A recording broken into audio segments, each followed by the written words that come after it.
System arising from the allegations made public by Lieutenant General Mkonazi, Provincial Commissioner of KwaZulu-Natal, on 6 July. The summons requires me to appear before the Commission on Monday, the 13th July 2026, for the purposes of giving evidence and be questioned about the following. Matters arising from the evidence of Lieutenant General Mkonazi during his evidence before the Commission on the 17th, 18th and 19th of September, whether criminal syndicates, organized criminal groups, politically connected persons or other unlawful actors have infiltrated, captured, exerted undue influence over or otherwise compromised the South African Police, the NPA, the Directorate for Priority Crime Investigation, Crime Intelligence, Independent Police Investigative Directorate, or any other component of the criminal justice system. The nature and extent and consequences of such infiltration, capture, corruption, or undue influence, the identity of the individuals, officials, office bearers, intermediaries, entities, and organizations whom I contend were involved in, facilitated, benefited from, concealed, or enabled such conduct, and the factual and evidentiary basis for any allegations I make in relation to the capture, corruption, and criminalization of the components of the criminal justice system. I have also been invited to give evidence on the following matters being investigated. Allegations that IDAC operates outside its mandate in terms of prescribed legal conscripts, namely Section 1A of the NPA Act as amended. That IDAC allegedly pursued a criminal case against Lieutenant General Khumalo and other officers of crime intelligence in the furtherance of ongoing political interference at SAPS. Allegations concerning my role in the interference in criminal investigations and prosecutions. The effect of such conduct on the functioning, integrity, and independence of the criminal justice system. Allegations concerning the existence of a Khan IDAC cabal in the SAPS and my role pursuant thereto as made by Mr. Tulangi Shongwe during his evidence at the Commission on 30th June 2026, and my relationship with Major General Khan and the allegations I disclosed to General Khan a SAPS docket relating to an ongoing criminal investigation against him.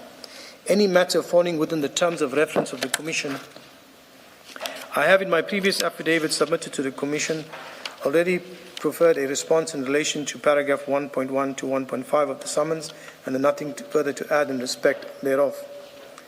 I'm now at 8. And you say at 8 that you, from this point, you respond to paragraph 2 of the summons, the same summons of the 3rd of July. That is correct. So I will read into the record the allegation or the issue raised with you in the summons, and then you will deal with the response as you have reflected in the statement. Now, at 2.1, the summons required you to deal with the allegations that IDAC operates outside its mandate, which is prescribed by Section 7, Sub 1, Sub A of the NPA Act. That was the allegation you were invited to respond to. So you do that at paragraph 9. And if you can deal with that.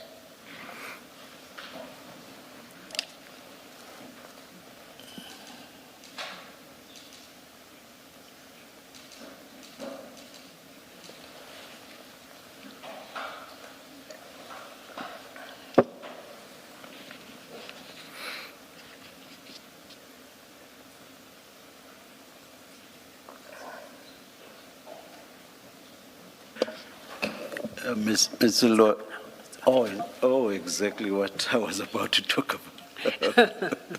The statement. Yes, I wanted to know if there's any particular reason why you are not flighting this today. No, that's.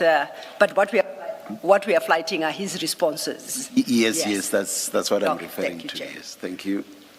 Thank you, Colonel. We are now at your paragraph 9 in response to paragraph 2.1. Of the subpoena that I've just read into the record. So you may read your response there too. IDAC, Chair, Commissioners, IDAC operates strictly within its mandate. That mandate is set out in Section 7.1a of the NPA Act as amended. To further on 7.1a, the Act provides for, if I could just read it out, the mandate of IDAC. It relates to serious, high-profile, complex corruption, commercial and financial crime cases arising out of commissions, referred to IDAC by the National Director of Public Prosecution in terms of Section 28. And then you have Section 27 referrals.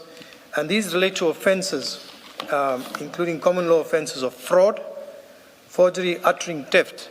And also it includes statutory offenses in terms of Prevention of Corrupt Activities Act, PRECA, Prevention of Organized Crime Act, the Public Financial Management Act, Financial Intelligence Center Act. It's our mandate, IDAC, is taken from this particular section with the subsections of the offenses that they are authorized to investigate, both common law and statutory law. Thank you. And looking at Section 7, Sub 1, capital A, I confirm that you have in large part summarized what the section provides. Thank you. Thank you.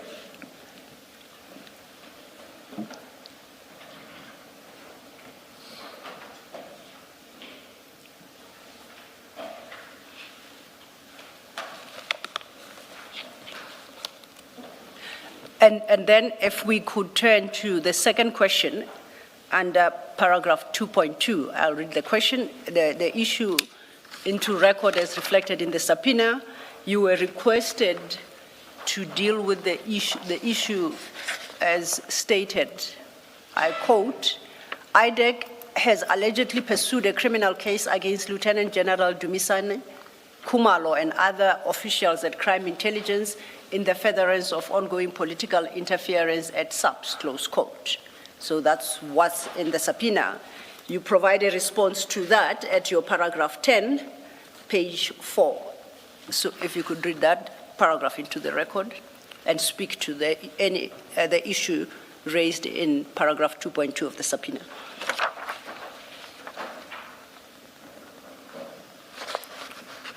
Oh, just a minute, Colonel.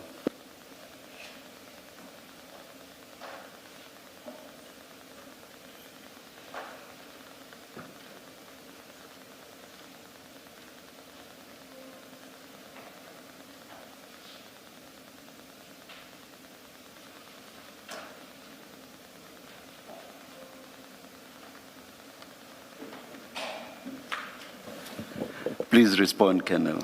Thank you, Chair. I deny these allegations. They are baseless and devoid of merit. The IDAC has sufficient evidence to sustain the charges on the criminal cases against Lieutenant General Khumalo and other officials at Crime Intelligence. This criminal case is currently pending before the Magistrates Court, Pretoria. I deny as baseless any allegations of political interference or hidden agendas in respect of the investigations that are conducted by IDAC against these senior officers within Crime Intelligence and SAPS. Is there anything you would like to add to that answer?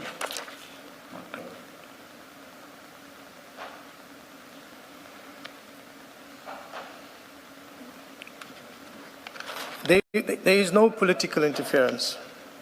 And this I say so from my personal investigations into the matter. I've never been received any calls or placed under any undue pressure. And these investigations cannot be influenced by investigators because they are prosecution driven. There are processes in place which are managed by the prosecution team. They decide who to charge. They decide what charges.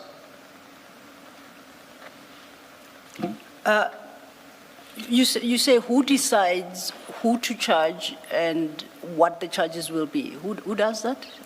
I think I missed that. If you don't mind. Maybe I must just elaborate on that. Yes. When a complaint comes in via a Section 27 referral, that referral is taken by the intake committee, which decides whether this falls within the mandate of IDAC, whether all the legal prescripts, everything is there. That referral is then a Section 2813. If it falls within the mandate, and if it still needs more information, a preliminary investigation in terms of Section 2813 is authorized. So from that, there's a team gets designated, that team consists of investigators, criminal investigators, financial investigators, and prosecutors, meaning your state advocates. And then leading that team, you will have a deputy director of public prosecution who's responsible for that. So in terms of prosecution, the investigators do the investigation, but in terms of the prosecution, it is guided by the prosecutors. They decide on the evidence, the investigation and evidence collected, who to charge and what to charge. It's followed by another level, which is the Deputy Director of Public Prosecutions and other senior advocates who look at the evidence to support the charges and the accused. Did you say this one was a referral? Did you say this one was a referral? Yes. Thank you. A referral. This you. matter came under a referral in terms of Section 27 of the NPA Act. Thank you, sir. Who referred it? The Section 27 referral came from a Member of Parliament, Mr. Fadil Adams. Thank you. Just a follow-up question. Good morning, Colonel. Good morning, Commissioner. Was that referral in terms of Section 27, which requires that it be on oath, on affidavit, or affirmed declaration? As far as I know, that it's an affidavit that is submitted. You have seen it personally? Yes, sir. I've seen it now, and it also forms part of the bundle that was handed to Council. Thank you. Thank you, Commissioners. Colonel, that then leads us to paragraph 2.3 of the subpoena, which required you to address, quote, allegations concerning your role in interference in criminal investigations and prosecutions, unquote. And I think you deal with that issue together with paragraph 2.4. So I'll put what paragraph 2.4 of the subpoena stated so that you can answer them together as you do in your statement. At paragraph 2.4 of this subpoena required you to address I quote, the effect of such conduct on the functioning, integrity, and independence of the criminal justice system, close quote. So those are the two, and you deal with those at your paragraph 11 at page 4 of your supplementary statement. Thanks. Thank you, Counsel. My response to it and how the summons, I responded to what's in the summons. And my response was the allegation is vague. It does not contain evidence in fact showing any interference on my part or on any investigations and prosecutions. Then I elaborate that the IDAC operates on a prosecution investigation methodology which is headed by a Deputy Director of Public Prosecutions. It discounts personal influence on investigations and prosecutions. To elaborate on my answer, I'm only an investigator that goes out and investigates. I have no authority or power to influence prosecutions. I go out, I'm directed by the prosecutors, investigate, collect the evidence is presented. There is no way that I can interfere with prosecutions and who must be prosecuted. That is in the domain of the prosecutors. Thank you. If we then turn to the next issue raised in the subpoena, that would have been raised at paragraph 2.5 of the subpoena, and it reads, paragraph 2.5 required you to address, quote, allegations concerning the existence of a quote-unquote IDAC cabal in SAPS and your role pursuant thereto as made by Mr. Tulani Shongwe during his evidence at the Commission on the 30th of June 2026, end of quote. You respond to that contents of that paragraph at your paragraph 13, page, your 12. Paragraph 12, page 5. If we could turn to that. Thank you. Thank you, Counsel. Chair, Commissioners, I have no knowledge of an existence of a IDAC cabal in SAPS. I also have no knowledge of a IDAC cabal within IDAC. It follows that if such cabal exists, I have no party to it. I've never investigated such because I don't know of it, and neither am I involved in it. Before we leave that issue or your paragraph 12, is there anything else you'd like to add to that answer? Is there anything else you'd like to add to what you have stated in paragraph 12 before we leave your response to the question posed to you in the subpoena? Nothing else except that I have no knowledge. I have no involvement in any of it, and I have no knowledge of a cabal or party to anything of that sort. Thank you. The last question then was reflected, well, the penultimate actually, paragraph 2.6 of the subpoena. I'm advised that that question was erroneously posed to you in the subpoena because it does not, and I say erroneously because it does not concern any issue that you are required to testify on, or is there an allegation made to you regarding what's set out therein? I must, however, read it into the record because you have formally responded to it. Yes. It was just with that rider. Paragraph 2.6 of the subpoena required you to speak to, quote, your relationship with Major General Khan and allegations that you disclosed to General Khan and SAPS docket relating to an ongoing criminal investigation against him, close quote. That's what was in the subpoena, and you respond to that at paragraph 13 of your supplementary statement, page 5. Like I say, you deal with that issue to the extent, with the rider that I have provided, that it said it was erroneously posed to you, particularly insofar as it deals with the disclosure of a subs-docket to General Khan by you relating to an ongoing criminal investigation against him. Thank you. You may deal with your contents of paragraph 13. My response, although it was not related to me, Counsel, my response for the purpose of the Commission Chair, Commissioners, is that I have never disclosed any investigation or any docket to Major General Khan. To elaborate further, I know Major General Khan. He's a senior officer attached to crime intelligence at the head office within the SAPS. He was one of the crime intelligence components head. I previously worked at crime intelligence and was a provincial section commander of security intelligence. Security intelligence formed part of the portfolio of Major General Khan as the national component head of counter and security intelligence. Major General Khan often chaired our organized crime criminal investigation projects at the National Evaluation Committee, NEC, at the head office of crime intelligence.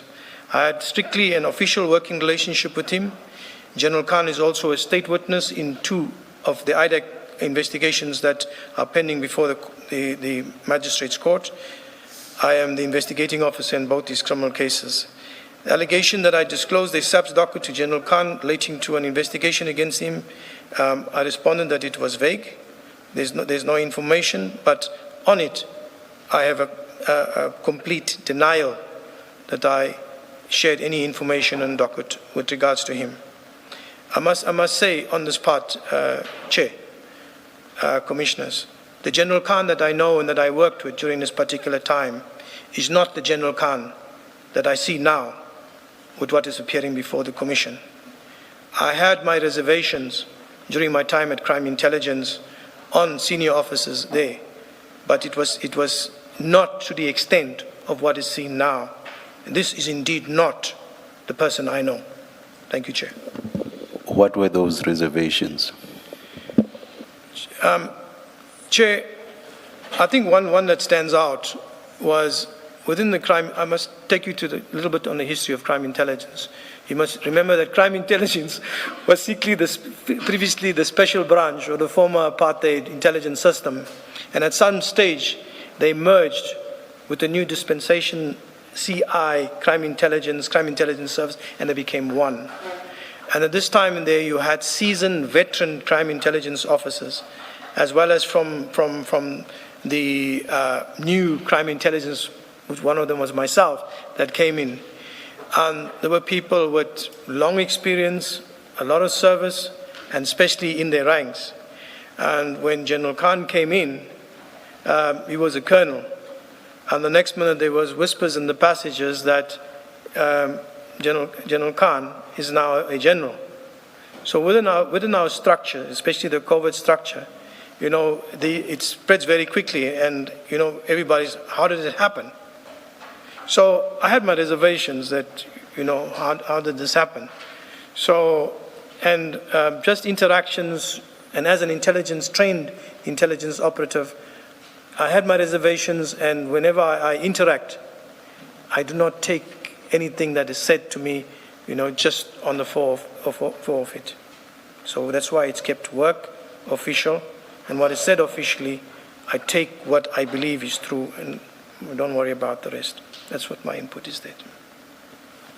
Thank you, Chair. So when you say you had reservations, Colonel, it suggests reservations about malfeasance. That's what it suggests. Your explanation now about General Khan simply relates to promotion issues. How did he become a colonel, rather a general from colonel instead of being a brigadier first? That's a different reservation from the first impression that you create when you say, I had reservations about some of the things that at crime intelligence. Yes. Do you want to elaborate on that? Let me put it into perspective as I indicated on my Zondo affidavit. There were many things that took place during, and as mentioned by Mkonazi, which I support what he says about the corruption within crime intelligence. The possibility of being promoted from a colonel to a general, during that corrupt era, it was possible because you had people being recruited into a system. Some of them worked at supermarkets or wherever that came into the police, and at a later stage it was uncovered that they came in on the rank of a captain. So, and a prominent person's wife was also promoted to a full colonel within the system. So, when you look at it, is it possible that it can happen? Yes, it did happen. It did exist during those times. But the manner in which it was done is questionable. But there is provisions for it under deviation in terms of the SAPS regulations, where people can be a deviation from advertising a post and promoting a person. But to go and skip ranks, there are other people too as well that also went from colonels to brigadier to generals.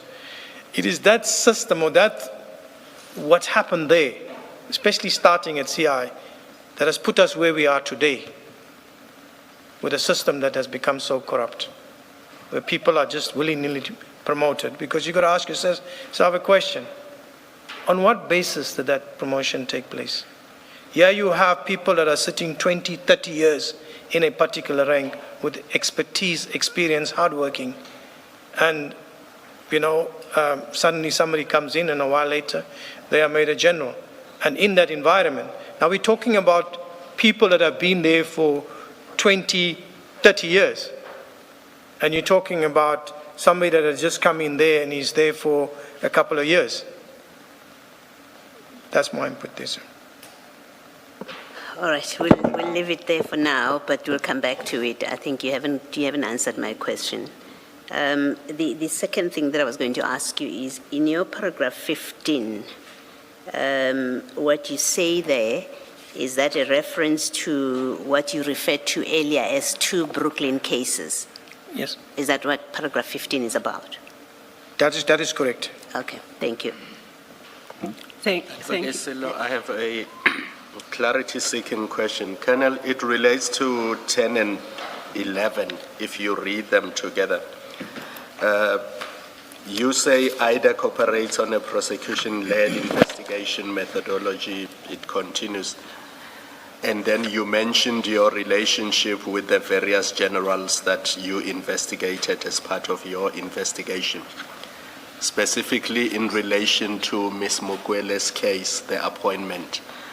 I just want to understand in terms of procedure, how did you become involved in this investigation and how were you appointed?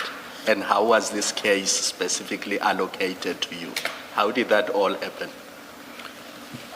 Thank you, Commissioner. Chair, as I mentioned in my evidence in chief, that the investigation starts from the referral where Section 2813 preliminary investigation starts. The process of the 2813 is to authorize a preliminary investigation and designate investigators, prosecutors to that particular team. So within the 2813, I was designated on that. But I also want to clear out something so we have an understanding. Who designated you? And then you can continue with the rest. I was designated by the investigating director as the head of office. And who is that? Advocate Johnson. Yes. So in the investigating team, the word lead investigator is utilized. I'm not the lead investigator. I'm a docket carrier for that investigation. There are other investigators that assist with that. So there's not one investigator appointed to go with it. There are several, and we all have different roles, in that investigation. You go and deal with that. You deal with that. You deal with that. And sorry to interrupt you. Who is the lead investigator? Well, when we look at the word lead investigator, because I'm the one carrying the docket. Yeah. So I am labeled now as the lead because most of the administration and everything I am doing. So I'm responsible for that docket. Colonel, you have to appreciate that we're not familiar with your terminology. So in the course of answering my question, you say things that force me to interrupt you because I don't want to wait until the end and not remember.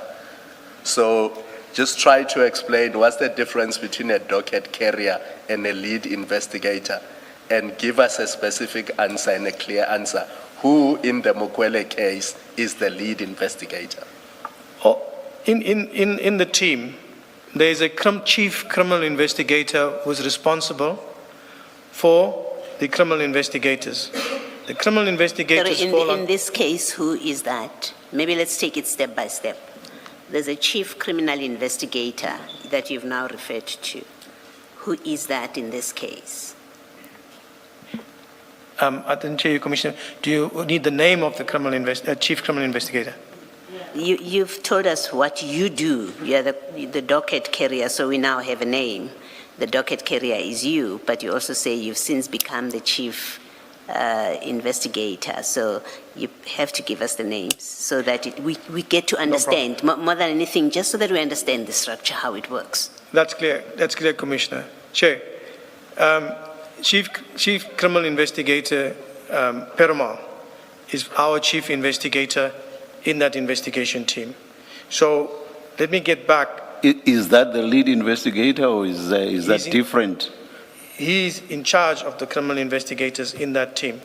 So let me get back. So Commissioner Khumalo. I want to understand. Now, when Commissioner Khumalo was engaging you, you spoke about a lead investigator and about a docket carrier. Yes. Now, when Commissioner Baloyi is engaging you, you are referring to a criminal what? Chief criminal investigator. I want to know whether this is a third functionary or whether it's one of the two you've mentioned already.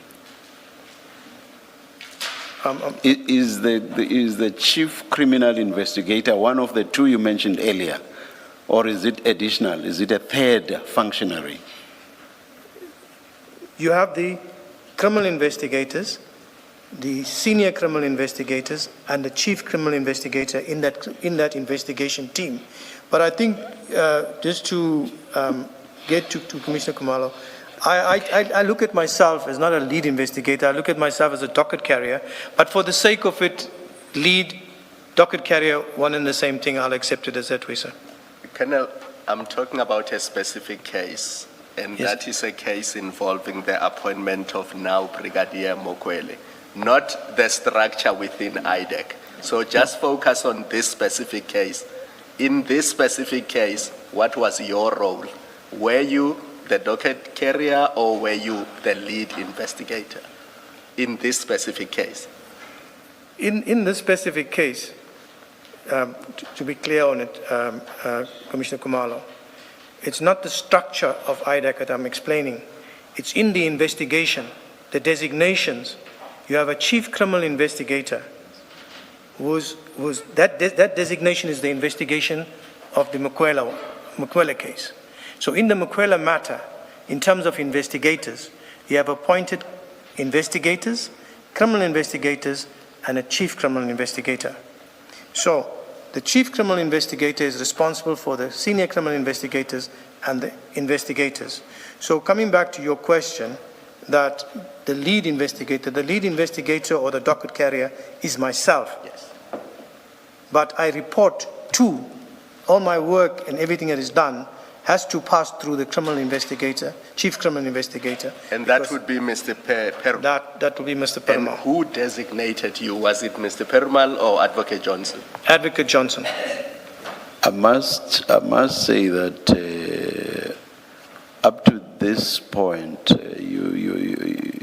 your testimony was a bit confusing on this aspect as to the investigators. Earlier, I thought you were emphasizing the fact that you were not the lead investigator and that you were just the docket carrier.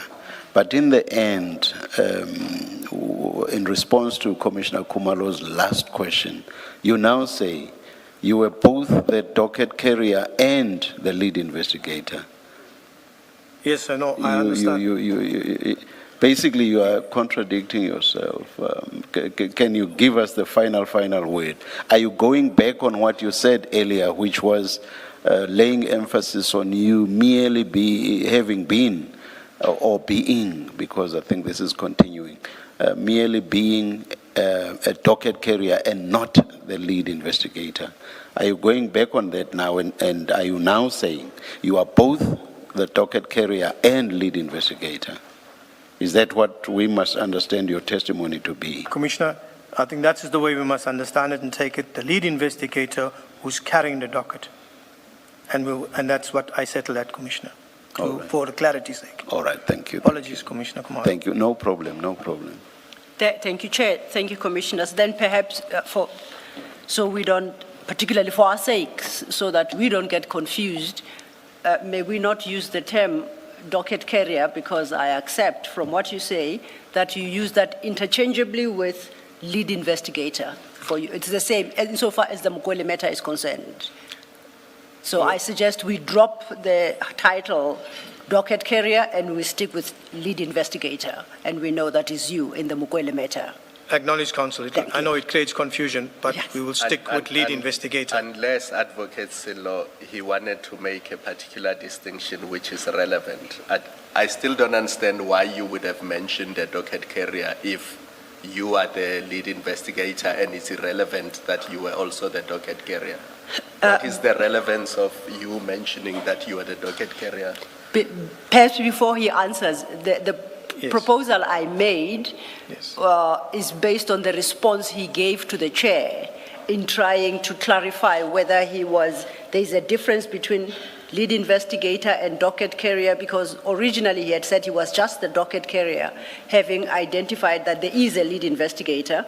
And in his engagement with the chair, I thought he got to a point where he said, for purposes at least of Mukwele, docket carrier and lead investigator, both of whom Mr. Colonel Padiache is the same thing. So I was just requesting that if my understanding is correct, that docket carrier and lead investigator is how we should understand it, then we drop any reference going forward Yes. to docket carrier and we just speak about a lead investigator. So that's what I was trying to confirm with him. But Commissioner Khumalo, if you remain unclarified on some issue regarding these terms, perhaps the witness can clarify for you. Clarified. We will drop that and we will stick with lead investigator. There's no other. Sometimes when you are working in a team, you use your different terms, but lead investigator, that is it. In order to avoid confusion with docket carrier, we'll stick with the lead investigator, the one that's carrying the docket.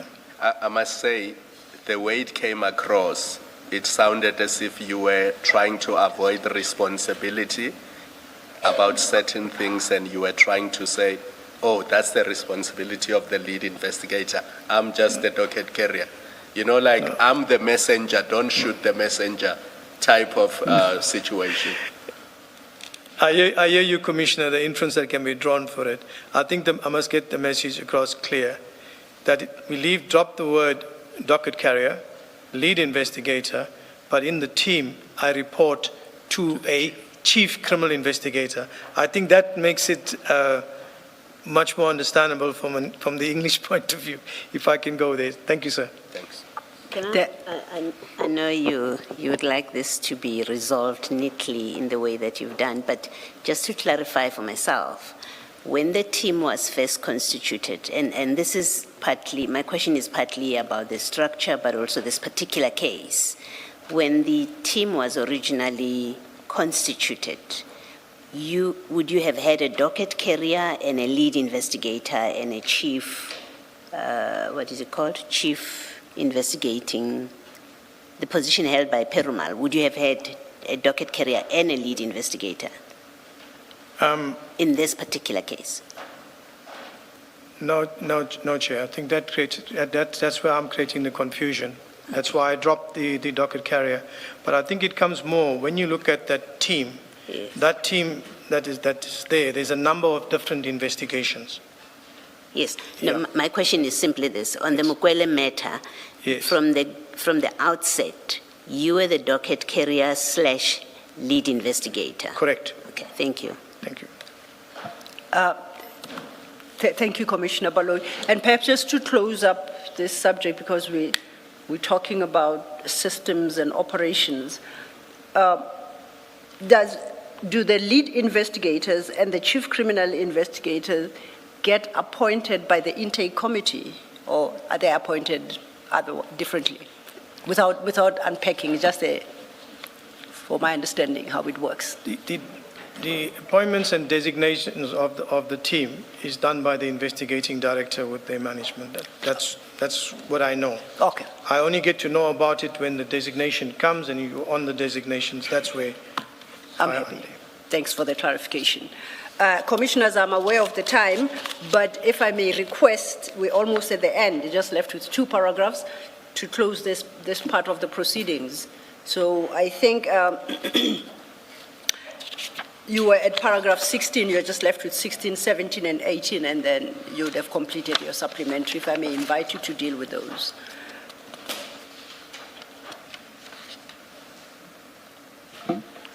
Page 5, bottom paragraph.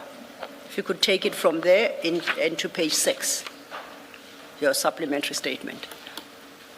Thank you, Council. Chair, the allegations that I disclose as sub-dockets to General Khan relating to an investigation is with respect vague. There's no information who made the allegation, which docket, where, when, how was the docket closed. This is a serious allegation to make, so I would have justifiably expected underlying facts to be made available to me to ensure meaningful engagements therewith and respond. I think the response is given that... Ms. Silo, this is the one where you say the question was misdirected. Indeed. Yes. Indeed. The response is there that this did not refer to me with Yes. regard to disclosing a docket. Yes, thank you. And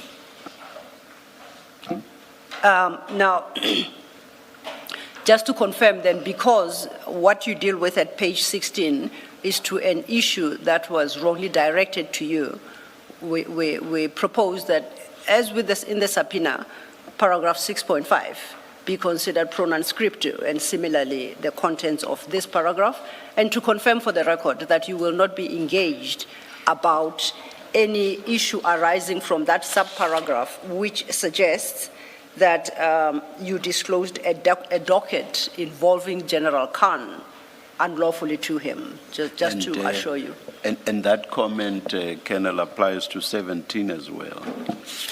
Your 17. Yes. Yes, it would by extension, yes, because the issue flow continues to paragraph 17, yes. yes, so my apologies, Council. I was supposed to continue, Chair, with it. Chair, Commissioners, it remains to state that I do not work with SAPS dockets. Neither do I have access to SAPS dockets. I deny that I disclose any docket to General Khan relating to any ongoing criminal investigation against him. Yes. Then finally, perhaps your paragraph 18? My paragraph 18, should I be required to answer questions flowing from this affidavit, any matters in respect which has been determined that I would be of assistance to the Commission, subject to timeous notice and the right to legal representation, I will be willing to make myself available for such. Thank you, Colonel. Before we leave this supplementary statement, is there anything else you would like to bring to the attention of the commissioners at this stage? Nothing else, Chair. Thank you, Chair. Thank you. Let us adjourn and resume at 11:35. Thank you, Chair.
Yes, Ms. Sildo. Thank you, Chair.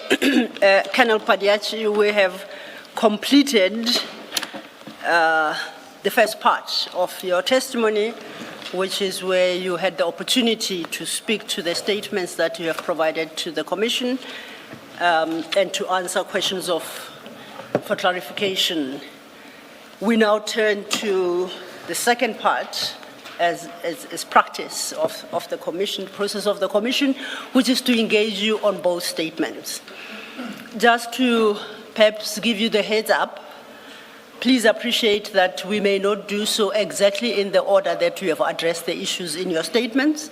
We take the contents of your statements in their totality, and then we decide how to have an engagement with you. Would that be acceptable to you? Understood. Thank you. Before we do so, and it's in part informed by the engagement you had with the commissioners just before tea, and in response to a question in response to an issue you had raised about referrals to IDAC, may I perhaps invite you to explain in general terms how the system works, so you give us a framework, and I suggest we do so with reference to the NPA Act, Act 32 of 1998. I trust you have it before you. You read from it, in particular Section 7, sub 1, capital A. And in that regard, it would help if you took us through Section 7, Section 27, Section 28, and you had referenced investigations in terms of Section 28, sub 13. And then we get to the intake committee. The process is followed until it culminates in a criminal case and eventually into prosecution. Do you understand what I'm saying? So you don't have to be to give that general understanding with particular reference to any docket. I just want us to get at least a common understanding of how the system works. And then we will we'll get back to deal with specific dockets if we must. So that's the request to you, and you may start where you think is the logical starting point about how IDAC gets involved in investigations, the process it follows, the process of decision-making to culminate in criminal charges being preferred against individuals and eventually the actual prosecution. Okay? I'll leave it to you. Thank you. Thank you, Council. Chair, Commissioners, I think what I will start with is the act that is relevant to the investigative directorate against corruption, the mandate, and how the flow processes and whatever there. So, Section 1A of the NPA Act sets out the mandate, or it's where the investigating directorate obtains its mandate from, and I want to read it into the record, if that is fine. Before you do so, Mayor Corral, you said 1A, 7 sub 1A, Section 7 sub 1A, not Section 1A. It's Section 7. Yes. 1A. Yes, you had omitted to mention 7, Section 7. Thank you. No, apologies, Stephen.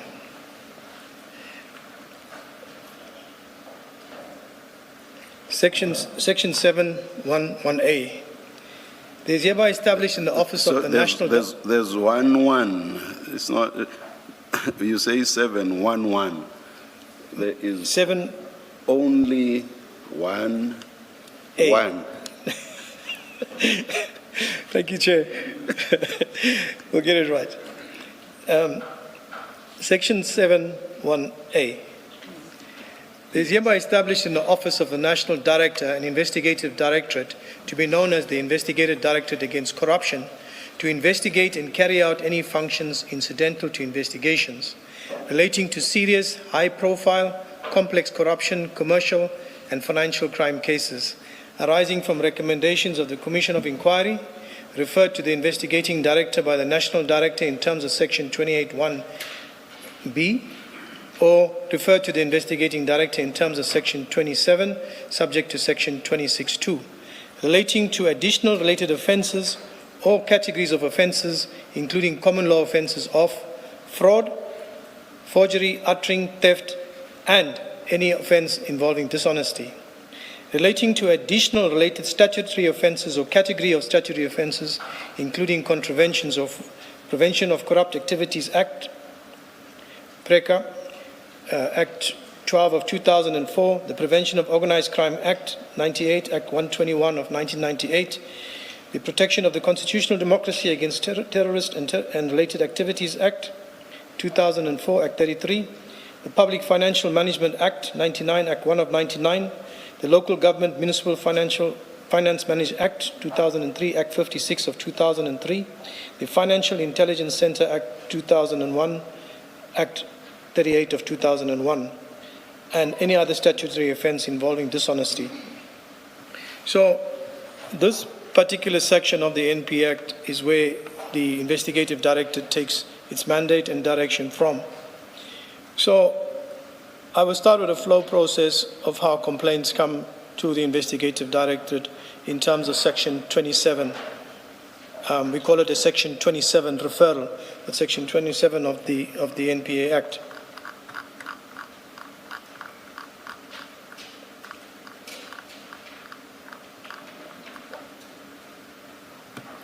Section 27 deals with the reporting of matters to the investigating director. If any person has reasonable grounds to suspect that a specific offence has been or is being committed, or that an attempt has been made or is being made to commit such offence, he or she may report the matter in question to the head of an investigative director by means of an affidavit or a firm declaration specifying the nature of suspicion, the grounds on which suspicion is based, all other relevant information known to the declarant. So that refers to a complaint that is referred in terms of Section 27. That's the starting point. Section 28, inquiries by the investigating director. In terms of Section 28(1)(a), if the investigating director has reason to believe, to suspect that a specific offence has been or is being committed, or that an attempt has been made or is being made to commit such offence, he or she may conduct an investigation on the matter in question, whether or not it has been reported to him or her in terms of Section 27. So, when a complaint comes in, it comes in under an affidavit in terms of Section 27 from a complainant.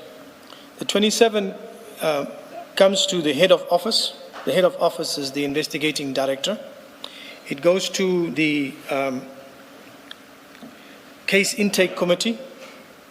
They will look at this referral and will decide whether it falls within the mandate of IDAC.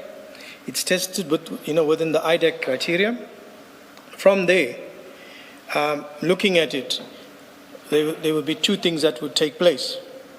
If there is sufficient information on that referral, a full-blown investigation can be conducted in terms of Section 28(1).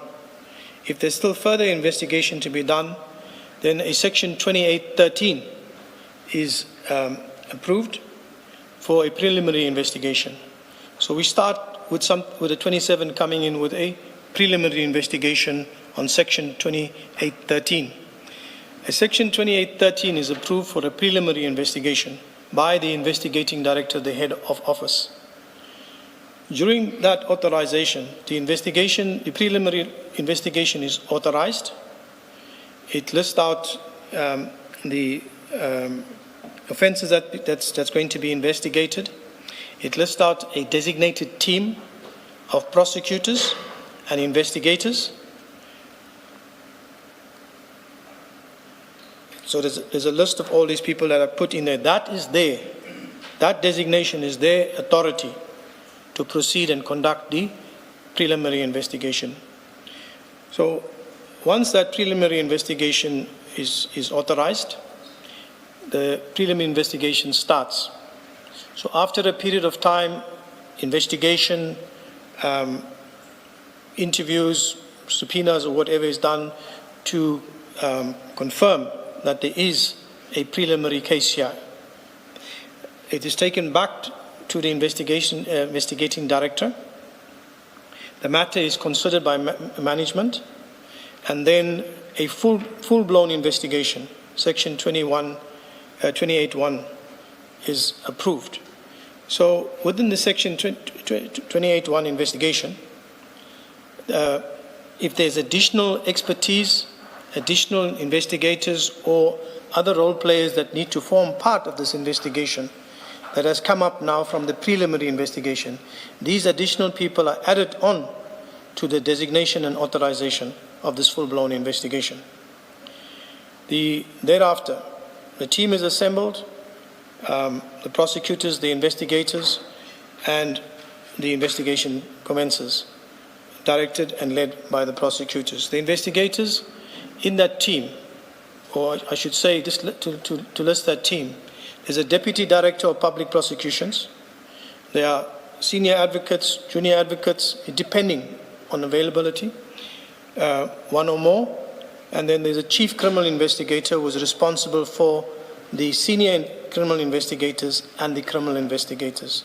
They report directly to the Chief Criminal Investigator in that structure. So once that is put together, the Chief Criminal Investigator assembles his investigators. He's got more or less the puzzle on hand of the investigation, and then he tasks the investigators accordingly. So in that specific task, it will be like, for example, myself, that is appointed now to conduct this investigation with the assistance of the other investigators. So you go out, you interview, obtain witness statements, other related evidence, and that is brought back. The team would, together with the prosecutors, look at this evidence, they analyze this evidence, the prosecutors look at it, and if they see that there is sufficient evidence based on facts, then they will start with a charge sheet on who they're going to charge and what charges they're going to put. So a memo is put together with a charge sheet. That charge sheet and the memo is presented to the Deputy Director of that team. He looks at it to see that, okay, the facts, the evidence is supported by facts, that there is evidence, and the docket is now ready. That is then now taken to management. It is presented before management. Management will decide, yes, they agree that it should go on, and then the next step is the matter is ready to be enrolled. So the enrollment procedure is thus: you look at the prosecutors look at the charge sheets, they get the charge sheets ready. They also do a consultation note, which is a note to the Director of Public Prosecutions in the region where the matter is going to be prosecuted. So that consultation note is sent to the Director of Public Prosecutions. He or she agrees that yes, you can proceed to prosecute the matter in that particular region. Once that is done, the charge sheet is prepared. Then the enrollment processes start, where an application is made for J50s, that is your arrest warrants, or your J175s, if that is necessary, depending on the circumstances. Then you said J175? it's a summons. It's a summons to appear. So once that is done, your warrants are prepared, your affidavit is prepared, your warrants are prepared, and then you are ready for court. So then you will plan your operation and to execute your summons or your J50s. You will also have, depending, during that time, we will pick up, but this is Schedule 5, Schedule 6, then you'll start preparing bail affidavits. Because with regards to Schedule 5, there are serious offences, and it will be on the accused, onus on the accused for him to be released on bail. So then you make arrangements with the court, you have the matter enrolled, and then the processes flow from there. Thank you. Oh, Yes, Chair. so are you at the level of process at this stage? Yes, Oh, all right, all right. clarification Just question on from me. process. All right, all right. Thank you. Oh, but maybe let me ask this. What's your understanding of let me say, the triggers or the entry points in accordance with paragraph A of the subsection, that is 7(1)A, capital A, the smaller a being paragraph A of the section. What's your understanding of the triggers or the entry points? I know this is a legal question, and we as commissioners must engage in an interpretative exercise. But what I want to get an idea of from you, because you apply the section in your daily activities. But as I say, we will have to interpret it for ourselves.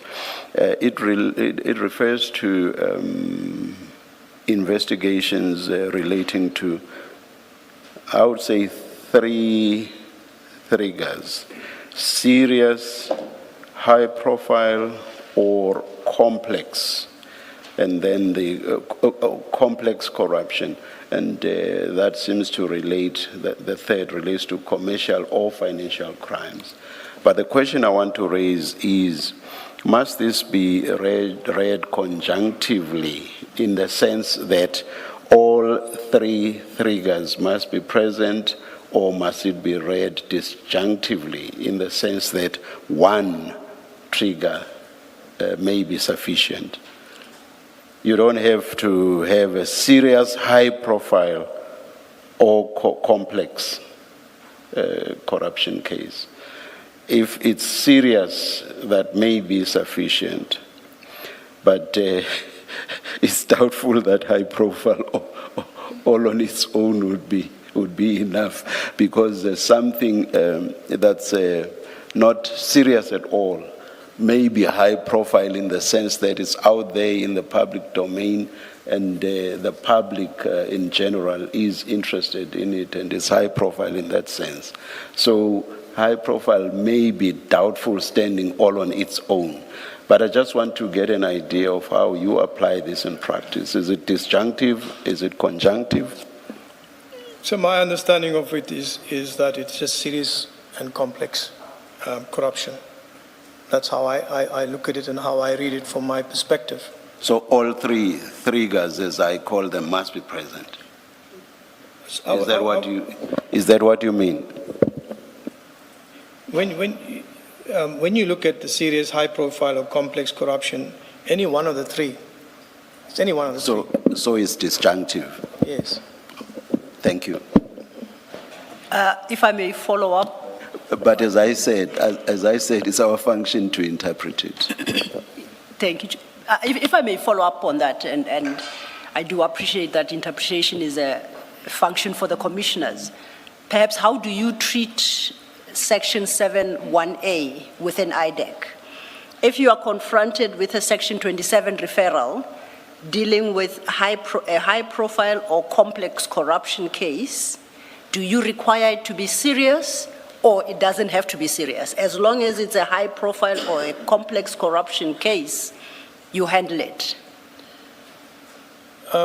What has been the practice thus far, at least? Thank you. Well, in terms of the practice that I'm used to, it will be serious corruption. I mean, high-profile, corruption is corruption. So we look at the serious corruption. I wouldn't balance myself on high-profile. I would go more on the serious corruption and emphasize on the serious corruption, and not bother about whether it's high-profile. Okay. And then But it's there. How can you not bother about it, because it's there? It's specifically provided for in the section. Sorry, Mr. Yes. I don't want to go into that, Chair, because if I have to just say that maybe because there's too many high profiles involved in the corruption. That's why they bring it in. But no, Commissioner, I go on serious corruption. Yes, Ms. Ndlovu. Thank you, Chair. My question is then, what is the threshold for determining whether the corruption you are confronted with is serious or not? Do you have a particular threshold? Is it monetary? Is it impact? Is it, how do you determine that the corruption case before you is serious or not serious? I can only give my own personal view in it, but the case evaluation committee they have their set criteria on what they will take and what falls on the mandate and what should be there on it. And I think maybe, what they decide, we have to go with. But obviously, when I look at certain factors, it's public interest, it's out there, it's high-level government corruption, it's in a space there.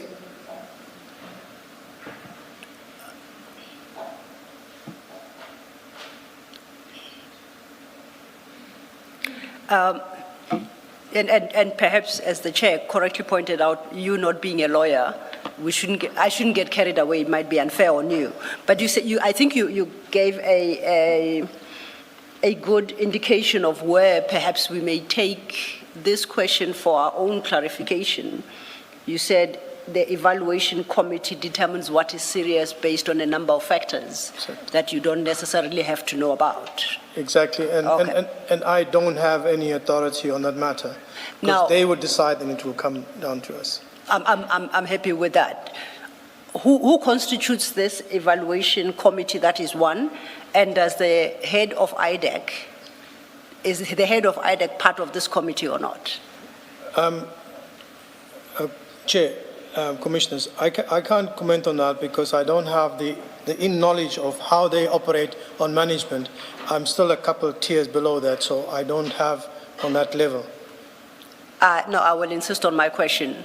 If it is a permanent structure within IDAC, you would know about it. Does IDAC have an evaluation committee where all these questions go as a general rule? Or are you suggesting that the committee gets constituted randomly from time to time? How does it work? I wouldn't say, from my observation, that's why I really can't comment on it, because I only get to know when it is received down to us as investigators.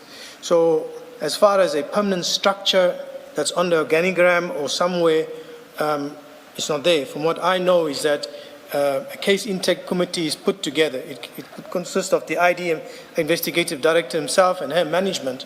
So from herself and her management, she will put something like this. But I cannot say, because I have no knowledge on that part of it, of who constitutes that, which particular people are involved there. But I know it would be the head of office that will constitute such committee, because it stops with the head of office. And by head office, you mean the ID, and you mean current ID being Advocate the Andrea investigating Johnson? director. So you're suggesting that we perhaps take the issue up with her when she does come? Yes. Okay, thank you. But Colonel, you know about the existence of this committee, because if you didn't, you would not have mentioned it. Yes. Is this appointed on an ad hoc basis, or is it a committee that exists on an ongoing basis? Because not to know about that would be a bit strange. I speak in terms of a fixed. I don't know about fixed. I think it is something that is ongoing when the need arises or whatever matters come in. Surely you get cases all the time, don't you? New cases. You get new cases all the time, don't you? Yes, sir. I know that there's cases that do come in. So you seeing that you are mentioning the committee, you would know whether it exists on an ongoing basis or whether the committee gets appointed on an ad hoc basis. You should know that. So I can answer that in a sense, Commissioner, and forgive me for my lack on that, is that I would hear the committee and the like. So I would hear it, and it's not there that I know, okay, this is the committee, this is where they sit and whatever. I would hear it through the channels of how the processes flow when stuff come in. So basically I'm getting that information. You said you are a couple of levels down. Can you just, in 2 sentences or so, give us that hierarchy. Explain you being 2 levels down. In response to Ms. Zillo, you said you don't have much detail or you don't know much about the committee because you are 2 levels down. I just want to understand the 2 levels down. It's you here, and then what other levels are there? Let me put it in perspective, Chair, Commissioner.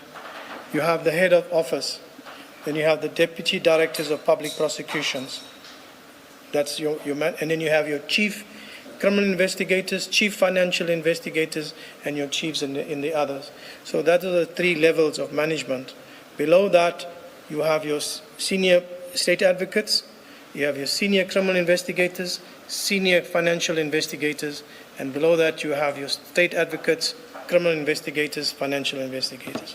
So that's where I fit in on that level. That's what, about Third tier. fourth or something, third? Oh, okay. Yes, third tier. Also, you used couple loosely, not meaning 2.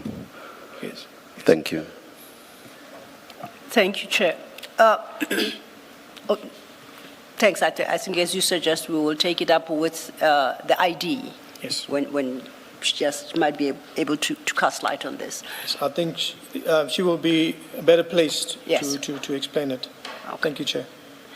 You, in dealing with Section 7 and Section 27 and Section 28,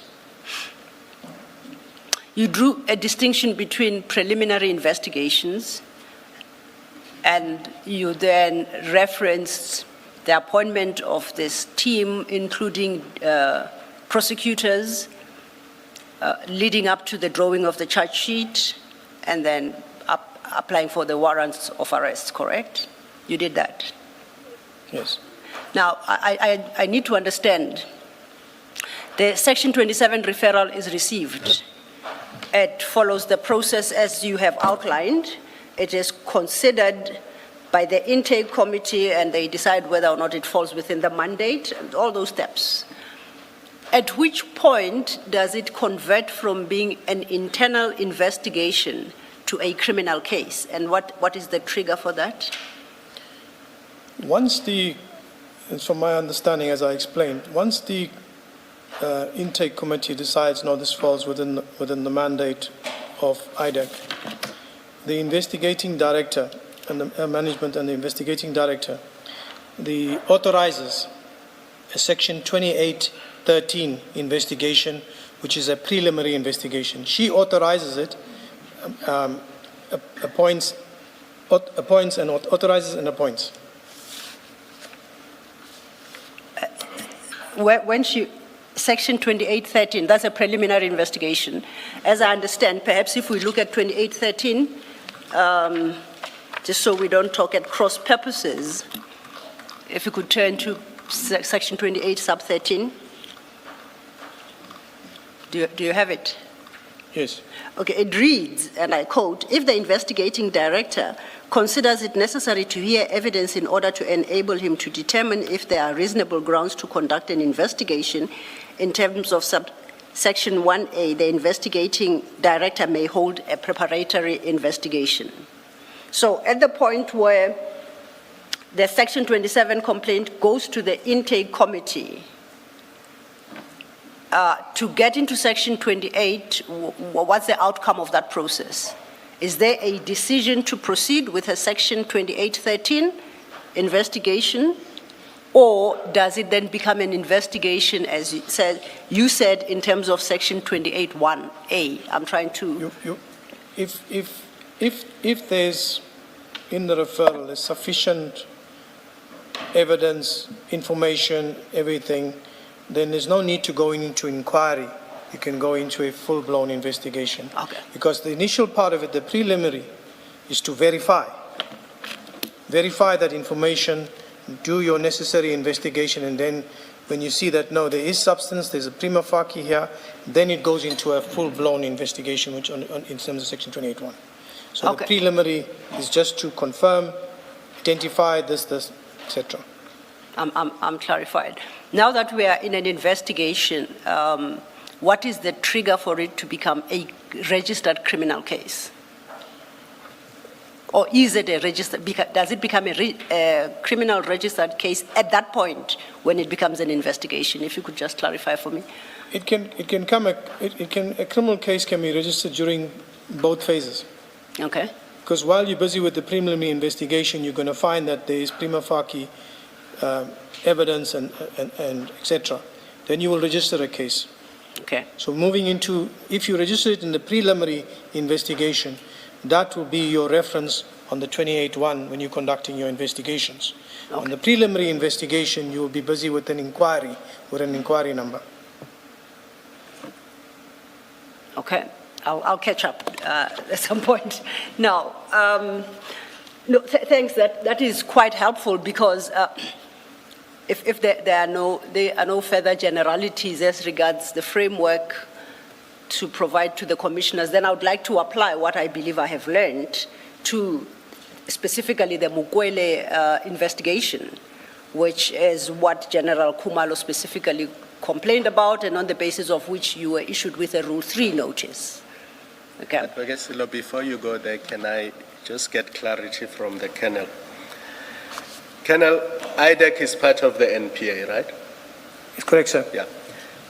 Does it ever happen, and I'm not asking you to interpret legislation, just in practice, what you know, does it ever happen that when a case is opened by the SAPS, it gets taken over by IDAC? How does it work if on the same facts, the same issues, somebody went to a police station and opened a case and a docket is opened?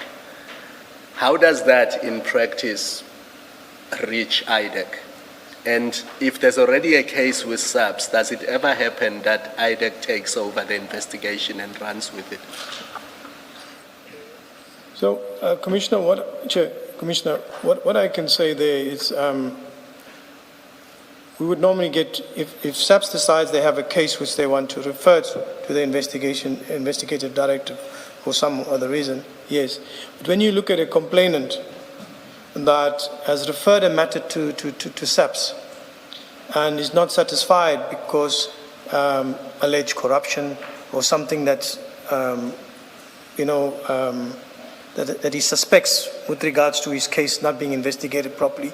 So he sets out his facts in that 27 referral, why he didn't go to SAPS, the reasons, whatever, and that's where the case intake committee, I think that they will look at those factors there.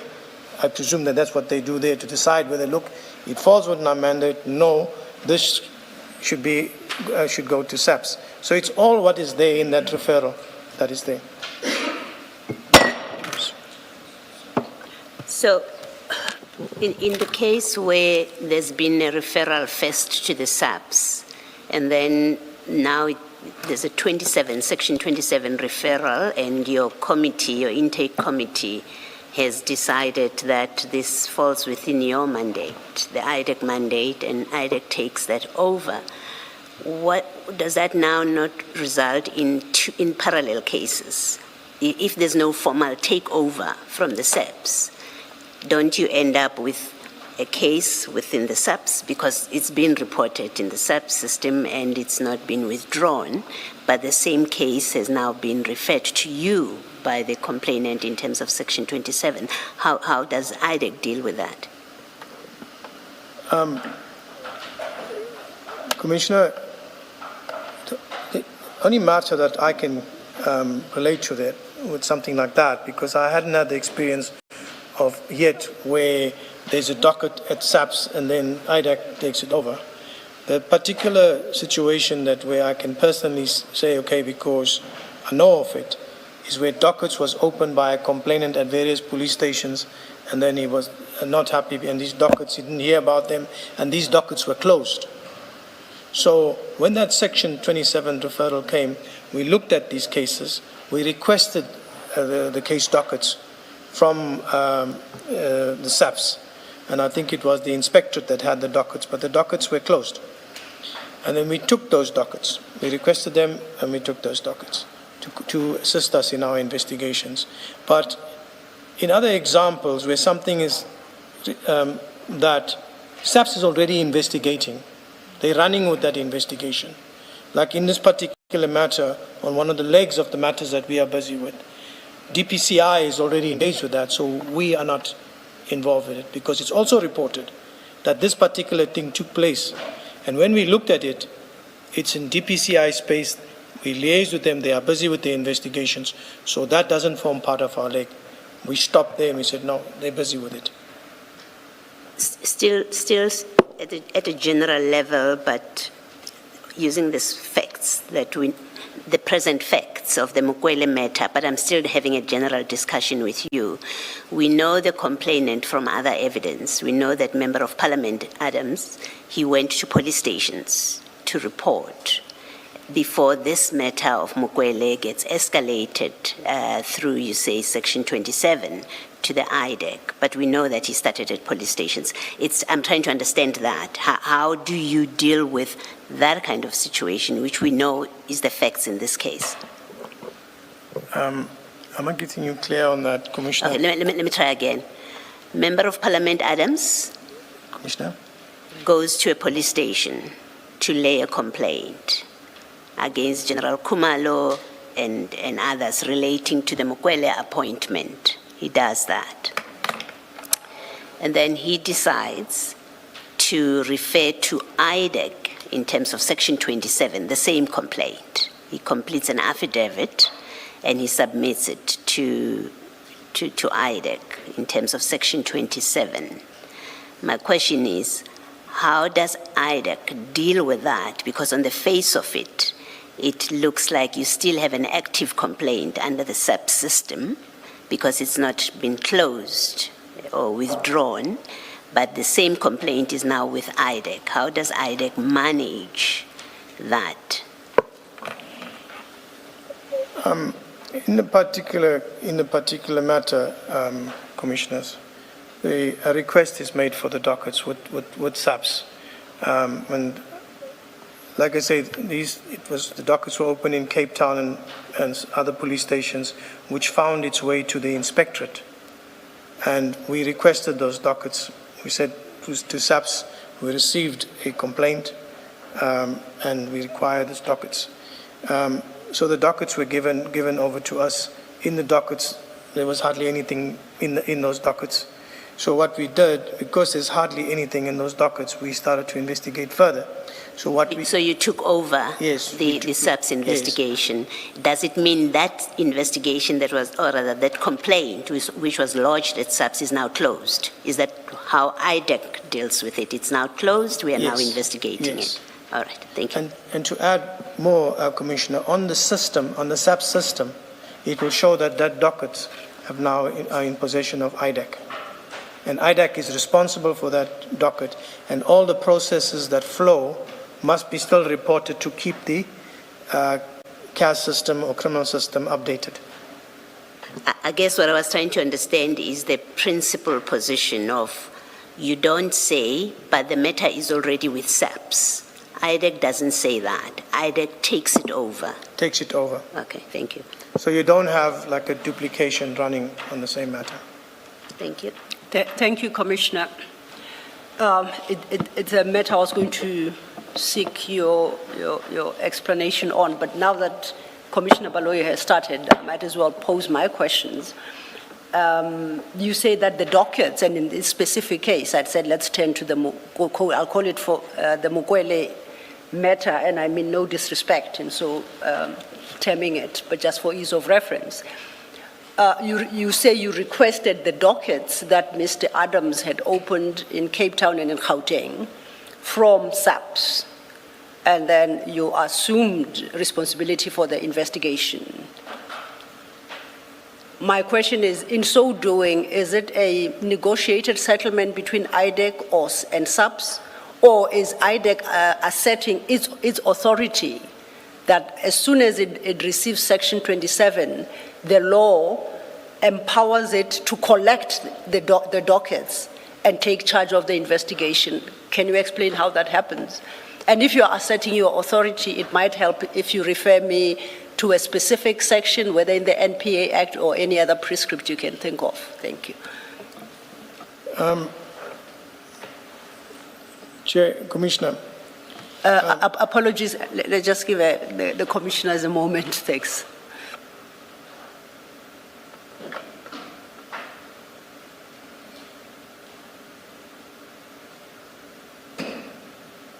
Thank you, Chair. Yes, you may continue. Thanks, Colonel. Thank you, Council. Chair, Commissioners, when we look at it, IDAC doesn't just go and take dockets. IDAC is tasked with an investigation into which there are allegations made. And in this allegations, the complainant has said that he's opened dockets, he's believed that his dockets or his cases have been interfered with or whatever from what's there. We requested those dockets, officially requested those dockets to see and verify what the Section 27 or the complainant is saying.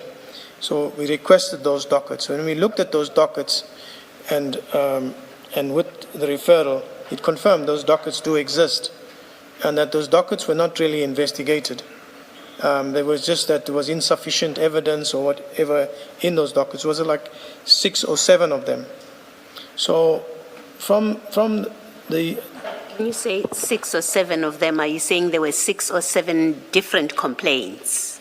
When I look at it, the Cape Town dockets and the dockets that were opened here in Gauteng is about basically one and the same thing. It's like duplicated. But Yes. when you pull the dockets together and it was the affidavit in it mixed everything up. Like in one affidavit, it's talking about the other docket or the complaint in the other docket. It was like mixed up. But basically, when I narrowed it down to 4 different complaints. One of those dockets as I indicated, was already being investigated by, I think it's DPCI. It had to do with something that was purchased or what. They were busy with that. So that docket there, the actual docket that was opened, we didn't interfere with that docket. We took the remaining dockets and we conducted investigations from there. When you say the actual docket that was opened, we didn't interfere with it, you seem to distinguish other dockets that were open or not open. Just explain why the one you speak of it as the actual docket that was open, we didn't interfere with it, and then the others, we interfered with them or we dealt with them. Just explain that. Let me get clarity there, Commissioner. Let me give you clarity there. There were 3 dockets opened in Cape Town, and they were... And all of them relating...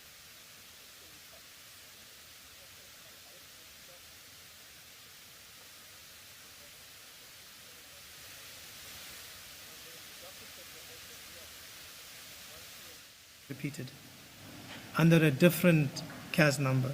So you had Cape Town CAS 16 something. Oh, just a minute. Your mics have gone off. And before that, I thought your voice was also fading. Thank you, Chair. The Cape Town dockets was like 1651, 1652, whatever. Then the Gauteng, I'm going to say Gauteng because it's Orlando Station and Valeria. As in the Protea. Sorry, sir? Protea as well. I Or picked not, up or am I... Orlando Yes. and Valeria. Those were the Okay. Okay. those were the CAS numbers. Maybe I'm mixing up different cases. All right. So, amongst the dockets that were here, one was already being investigated by DPCI, and they had already commenced with that investigation. But the other dockets where nothing was being done in it, it was just, I would say no investigation was done in it. So we signed for the dockets, we took over those dockets, we had a look at the dockets, and we put them together, but this docket and this docket is one. It's the same, and that's how we came up with the different CAS numbers. But what has happened with those dockets, when it was taken either to the case numbers. There was problems with the case numbers. It means that the complainant went to a police station and registered a complaint there that did not belong to that police station. It belonged to another police precinct. So what happened, that case number was put in that docket and went to the new station, but they didn't change the name of the station on that docket. We pick up a particular one, what we will say I'm going to call it the Lushaba matter. We had an original CAS 404, Valeria CAS 404. So we conducted our investigation in respect of, under this CAS 404, and we went through all the processes of it, and until it came to the part where we now had to start with the enrollment processes. And when we checked on the CAS system of the station, that this CAS does not exist. So we had to do a search. The investigating officers had to do a search, and then we established that the correct CAS number was 278 for that docket. So that 404 should have been scratched out, and 278 should have been written on the docket. And then the other cases too as well, 403, 405, they all had Valeria proper CAS numbers. Just the face of the docket was something else.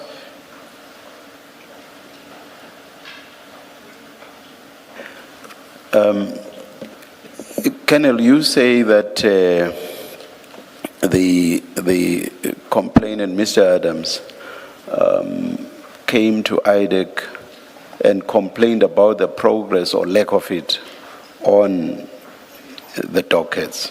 Did I understand you correctly? Commissioner, I just want to correct there. I don't know whether he came to IDAC or where. Or where you, but you did talk about him complaining. The complaint. About the lack of progress. Yes.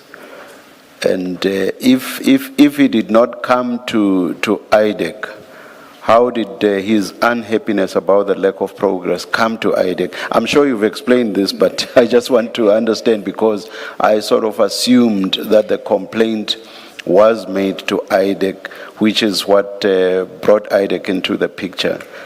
So if he did not complain, or rather make his complaint at IDAC, did he make it where? At SAPS?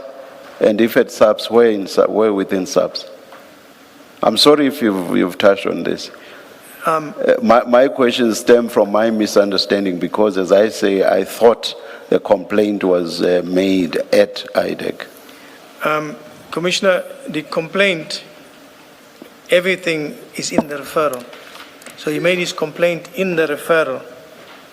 So he gave his allegations and whatever and complained. He opened dockets, but nothing. So it's in the referral. A Section 27 referral. 27 referral. To That's IDAC, where it is. To IDAC. Yes. Why he's bringing it to IDAC?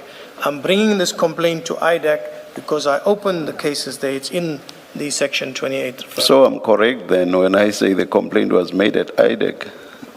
Okay, sir. No, when I take it I've been at the office of IDAC, or did IDAC go to him, or he came to IDAC? So it's just that I was trying to. Two. The complaint was made to IDAC. To IDAC, yes, sir. Oh, okay. I think it's the at and the two. The complaint was made to IDAC. You're confusing me, because I thought you were saying no. That's why I wanted to know. If not to IDAC, then who was it made to? So complaint made to IDAC. Went to IDAC, sir. And as the complaint was being made, it was a Section 27 referral. Correct. All right. Thank Correct, you. Chair. Thank you, Chair. And the complaint to IDAC, was it a complaint about failure to investigate the dockets opened at the various police stations, or is it a different complaint that is now brought to IDAC about the issues actually raised in those dockets? What was the actual complaint? I think the issue of the complaint is that he alleges that he opened cases, but his dockets disappeared. I'm just recalling from what was said. And then he alleged the corruption in that referral, which we took our lead from. Okay. So the complaint wasn't requiring IDAC to investigate the conduct of SAPS by failing to investigate the cases he had opened. That was not the The way I complaint. look at the 27 referral was to look at his complaint of corruption, Okay, the corruption part, not the failure of SAPS to investigate. To investigate. He focused on the corruption. But he does inform IDAC of the fact that he has opened these dockets at the various Yes. police stations. Yes. Now, I go back to the question I'd asked because I need that clarity. You then become aware that he actually has opened actual cases with SAPS. So SAPS is seized with that matter, with those matters. Whether or not it investigates, we'll get to that. At the point you go to SAPS, as IDAC having received the Section 27 referral, I asked, do you ask for the dockets? Is it a request to SAPS? Or are you taking over those dockets and asserting your authority over matters contained in those dockets? What exactly is happening there? I desperately need that clarification. Thank you. Thank you, Council. Commissioner, what I would say from my interpretation is the dockets were requested from SAPS. It was requested.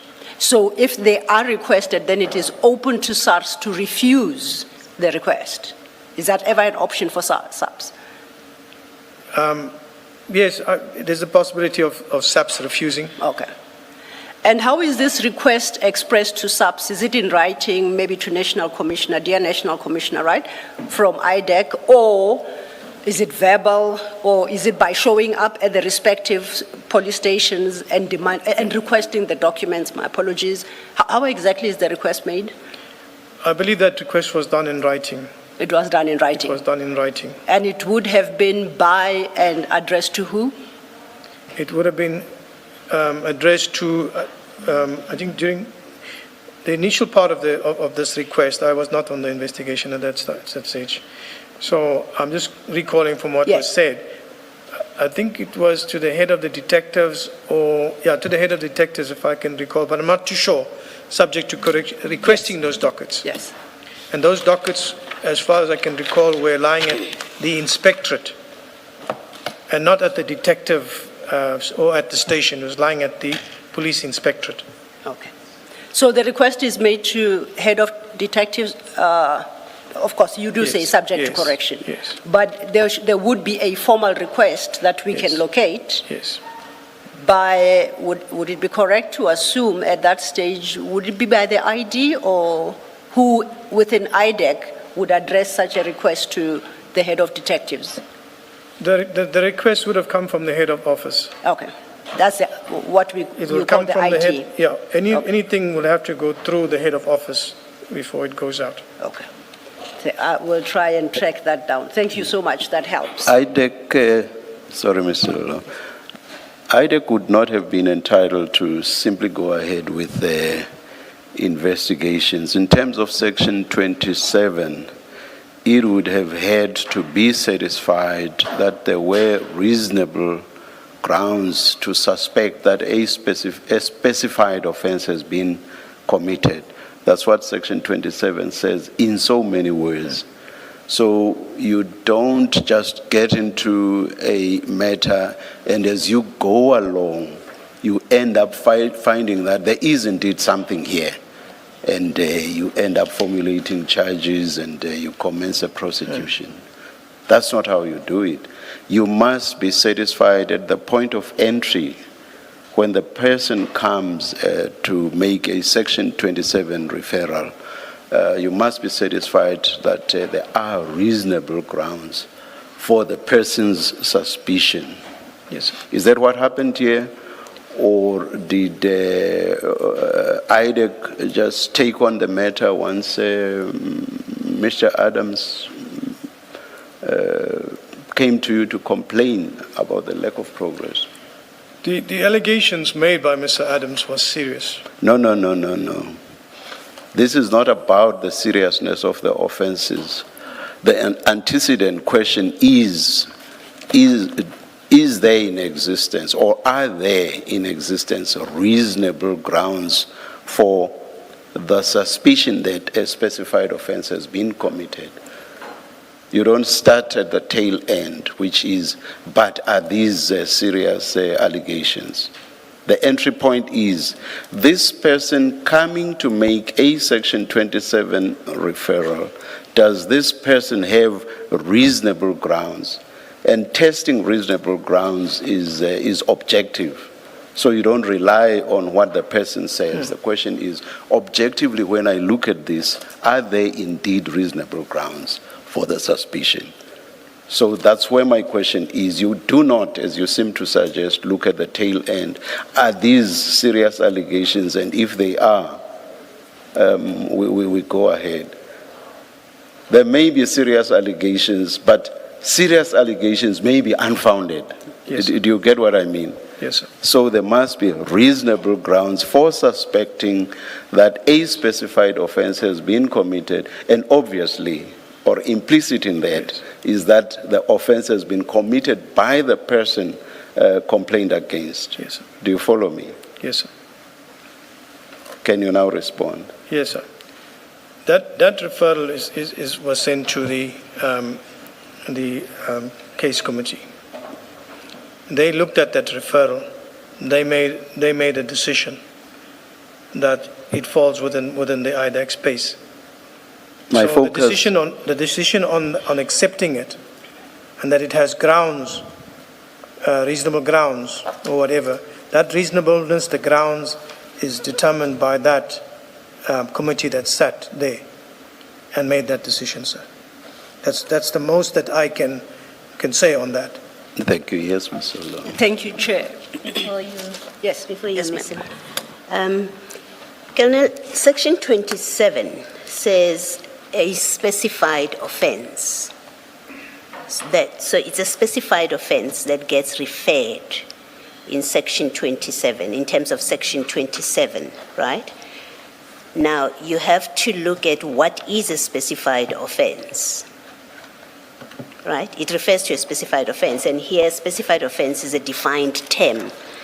If you go to Section 1, right at the end of that section, just before Section 2, it tells you what is a specified offense. And it says it means a matter which, in the opinion of the head of investigating directorate, falls within the range of matters contemplated in Section 7.1, and any reference to the commission of a specified offense has a corresponding meaning. Now, as Chair pointed out to you, Section 7.1 has been deleted. It used to contain what is a specified offense. Now it's been deleted. So when IDAC receives this referral in terms of Section 27 from Member of Parliament Adams, what does it determine to be a specified offense? Commissioner Baloyi, before the coming? Colonel responds, it was brought to my attention, and I forgot somewhere in that short space of time. I think Colonel Padiachi spilled water on his table, as I understand, and it's suspected that's what had affected his mics. So the request had been, can we have a 2-minute stand down to deal with that? And I... We'll come back in when we are told to. Thank you, Chair. Let's adjourn.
Yes.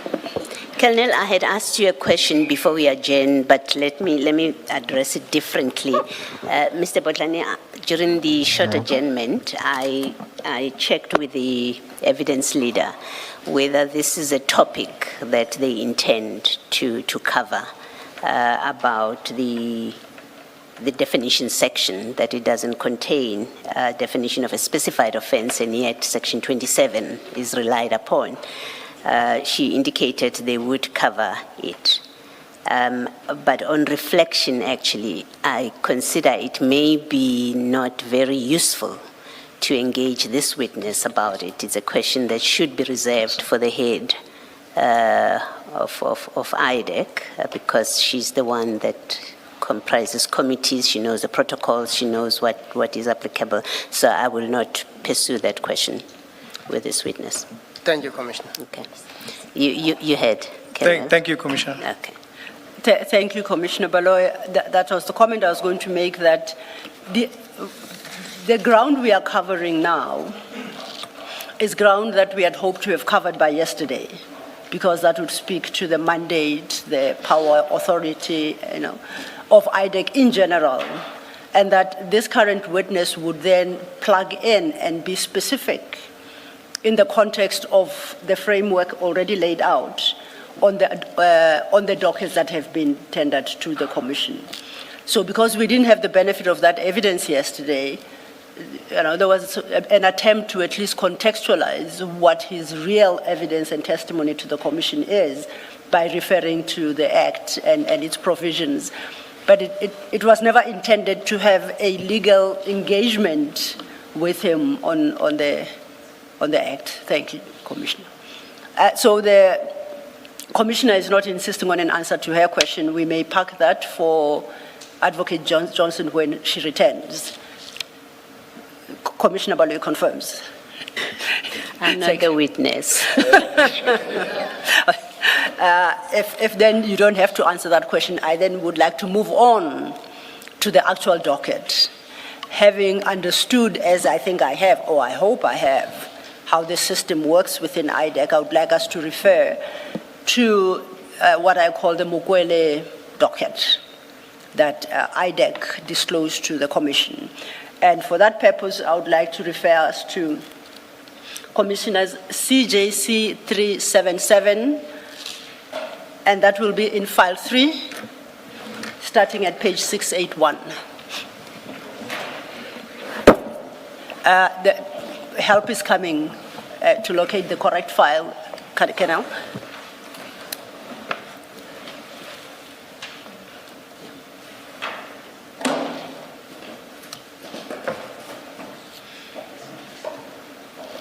That would be CJC 377, and it should start at page 681.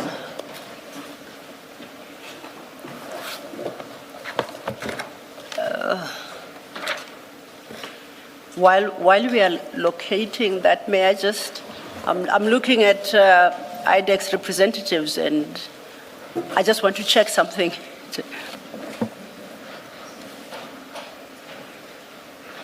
And confirm with Mr. Botlane, do you have the exhibits? I don't. I was actually trying to find out from my colleague whether he has got the benefit of them, because we've got to follow the evidence as well. I think there ought to have been a bundle for you, and a bundle was prepared.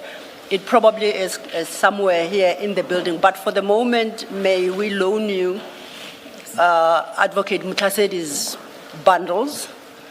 Until lunchtime, we will address that. Because an electronic link was, you confirm you were served with an electronic link? No. I don't know if there was service. There may have been, but it definitely didn't come to our attention. I think your junior can confirm that there was service of the exhibit, of the exhibit files. And as it has been growing over the days. I'm not a witness. Commissioner Baloyi now has given everyone. No, there was an electronic version, these went to print on Monday when the last docket was provided. No, these went to print from last week because it's a combined exhibit file, including the witnesses from Friday. So the exhibit file has been growing over time, and as it was growing, it was shared with IDAC's attorneys. But we had undertaken to provide them a hard copy version of everything that has been filed in the exhibit. That's why I say your box must be somewhere in the building, but for the moment, if you could use Advocate Mutlasedy's, I'd be thankful. Thank you. Thank you. So what do you have now is file 3, CJC 377. We have it, Chair. Thank you. Thank you. Thank you. Now that I think we are all on the same page. Colonel Padiachi, this docket was received by the Commission from IDAC, and it had been requested specifically. Now, the docket as we currently have it and as appears in the exhibit file is as was received. So it's not a docket that we tendered or we provided, it comes directly from yourselves. You confirm that? I'm not sure I get you there, Council. Can you? Okay, I'll try again.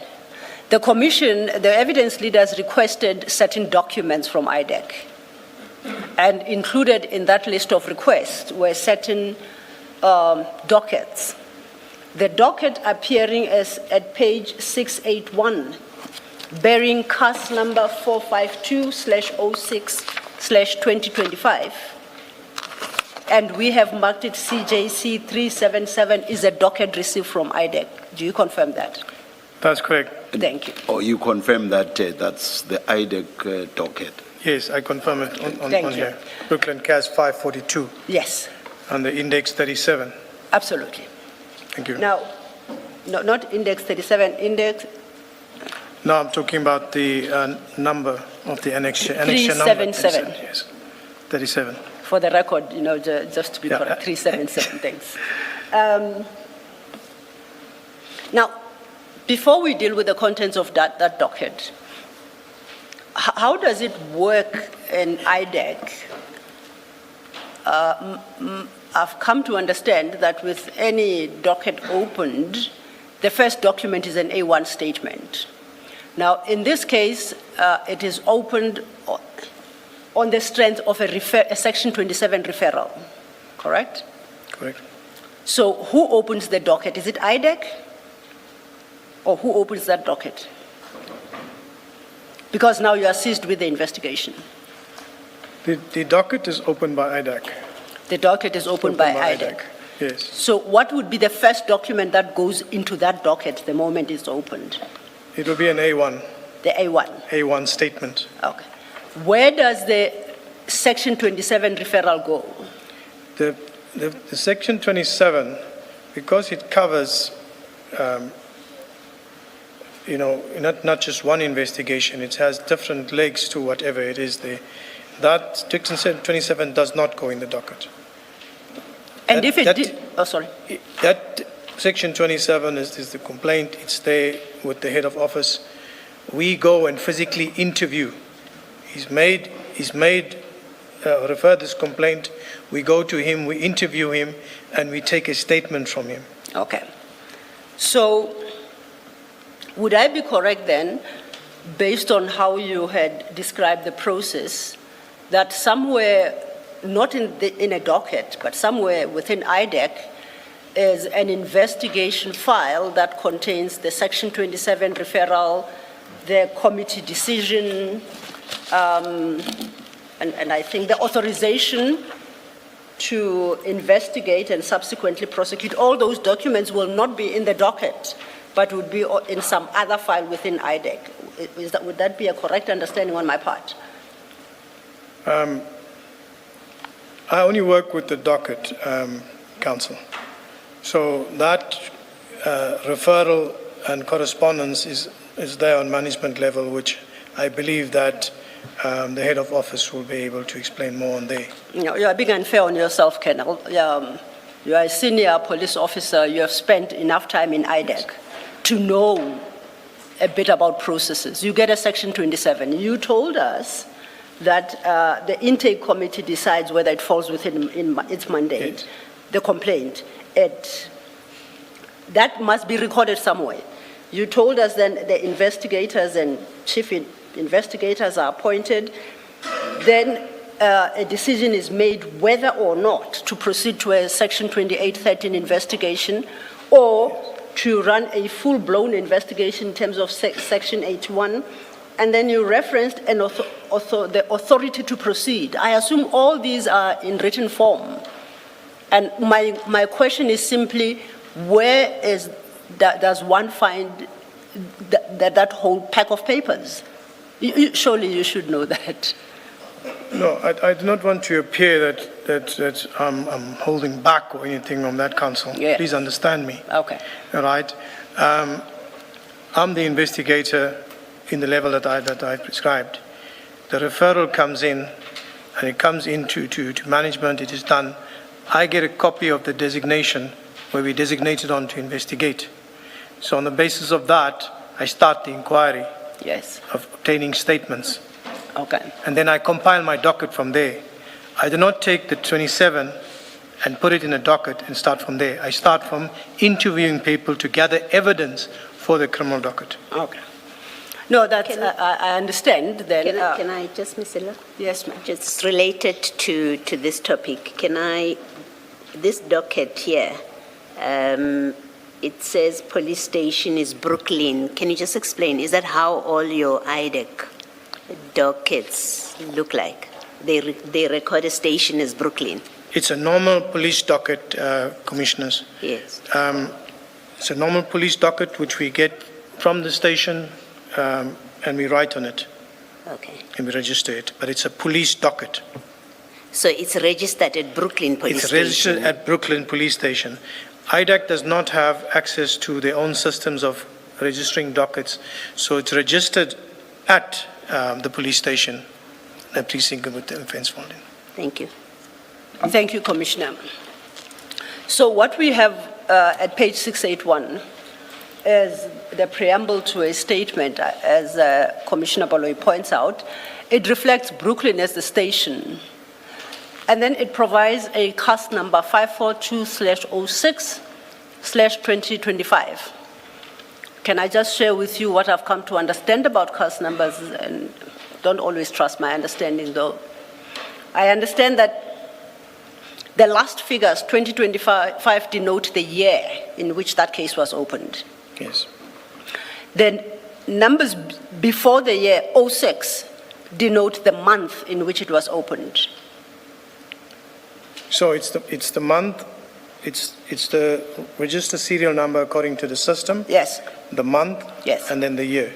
correct. And that's how I understood it. Yes. So then, based on that understanding, I too had is when I see 542/06/2025, I take it is case number 542, opened on June 2025 at Brooklyn Police Station.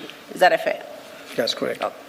And that then becomes your case number going forward, and Yes. that will attach right through to prosecution. Yes. And based on that understanding,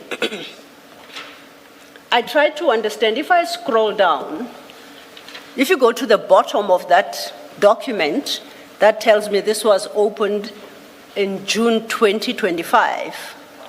It has got a signature and a date, and the date reflected there is the 6th of January 2025. So if it bears the date of January 2025, how does it bear a case number of June yet to come? I might be confusing myself over nothing, but I was hoping you'd be able to clarify this.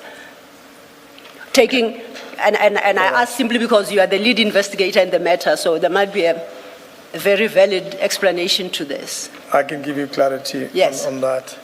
During the preliminary investigation, a number of affidavits are taken in the early stages of the investigation, which is the preliminary investigation, where you are searching for your evidence.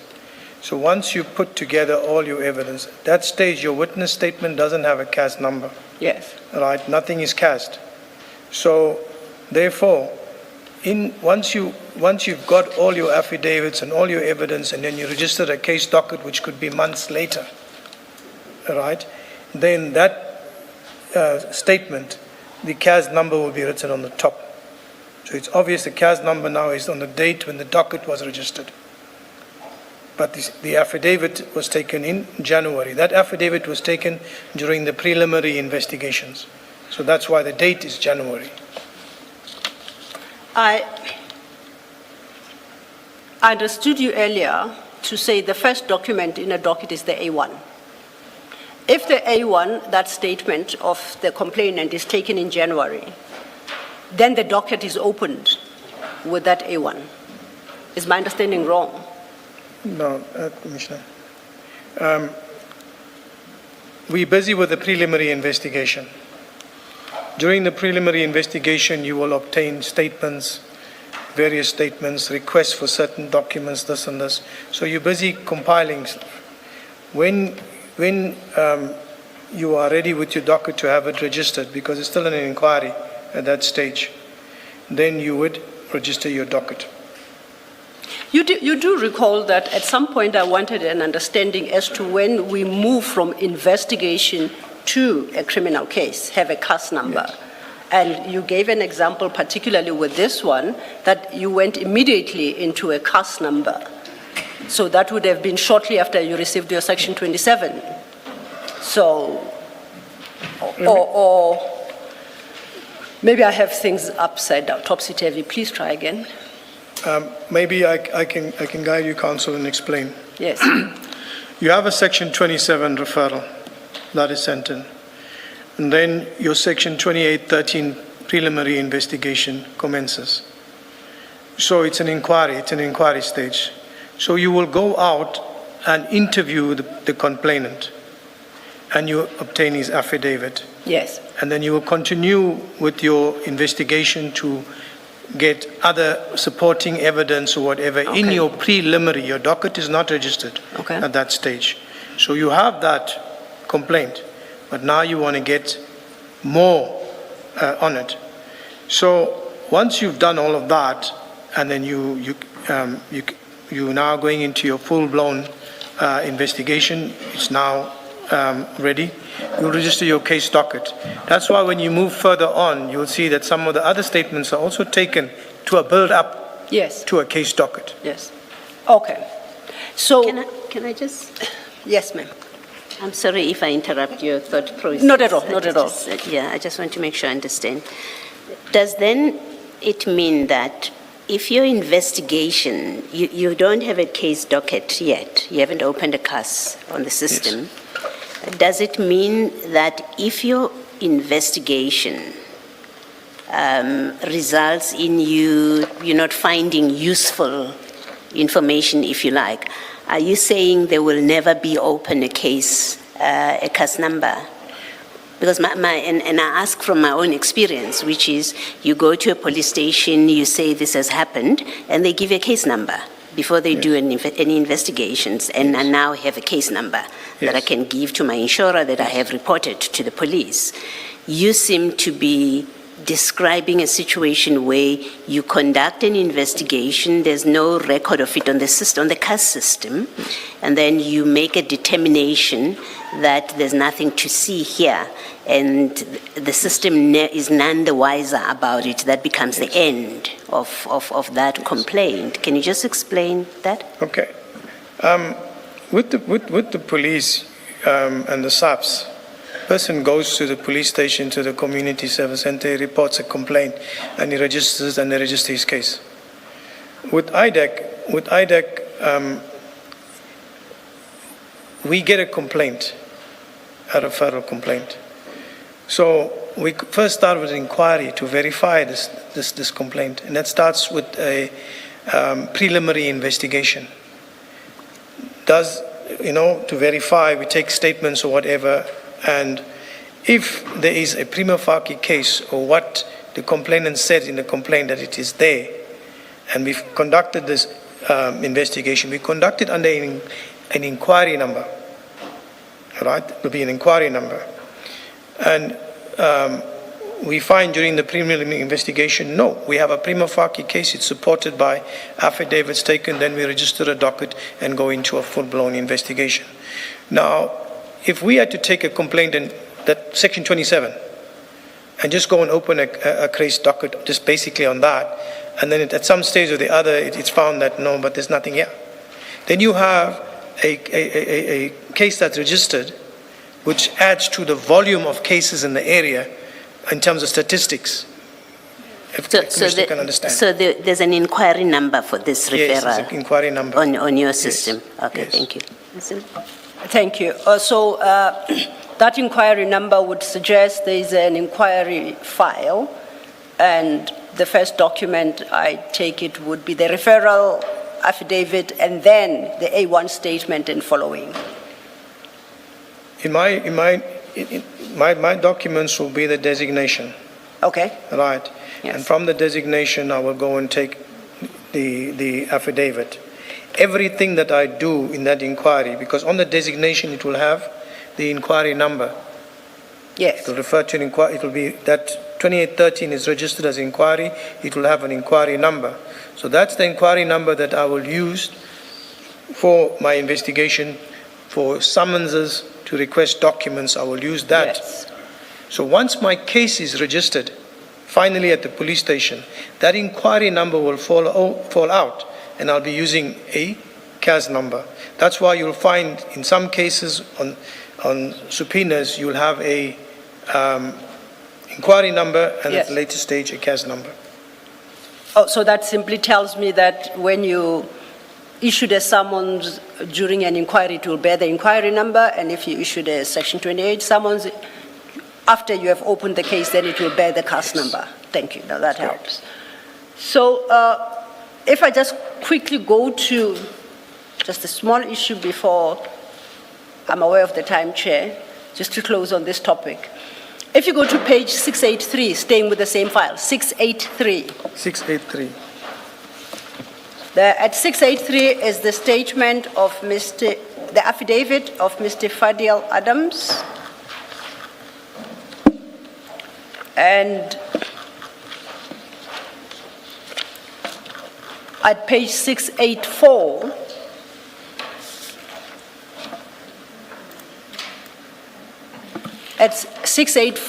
I see it's commissioned. You see that? Colonel? I'm going down to your document. No, I It's thought easier. I thought it immediately follows. Yeah. We're at 681, looking Yeah, at the CAS number and them. I'm Just pulling it flip up on to- my electronic copy instead of the hard copy. I prefer you work on the files before you, then we don't lose each other. Okay. Okay.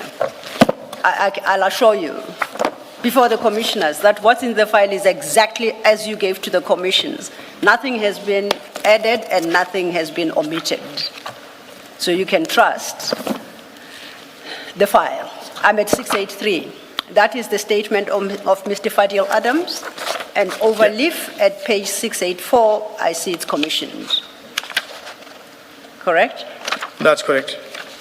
I'm interested, even before we look at the content, at 684, if we go to that part after Mr. Adams' signature, it reads thus, and I hope you can help me, quote, thus done and signed at, no, I'll start again, thus done and signed to at Pretoria on this, the 6th day of January 2025, by the deponent who acknowledged that she knows and understands the contents of this affidavit. This affidavit was sworn to before me, and the deponent's signature was placed hereon in my presence at Cape Town. There's the Commissioner of Oaths, and it's reflected as Dylan Perumal as the chief investigator. I take it that that's Mr. Perumal, you said, was the chief investigator in this matter. That's correct. My confusion, I guess, arises where it says it was signed at Pretoria, and it says his signature was placed hereon in my presence at Cape Town.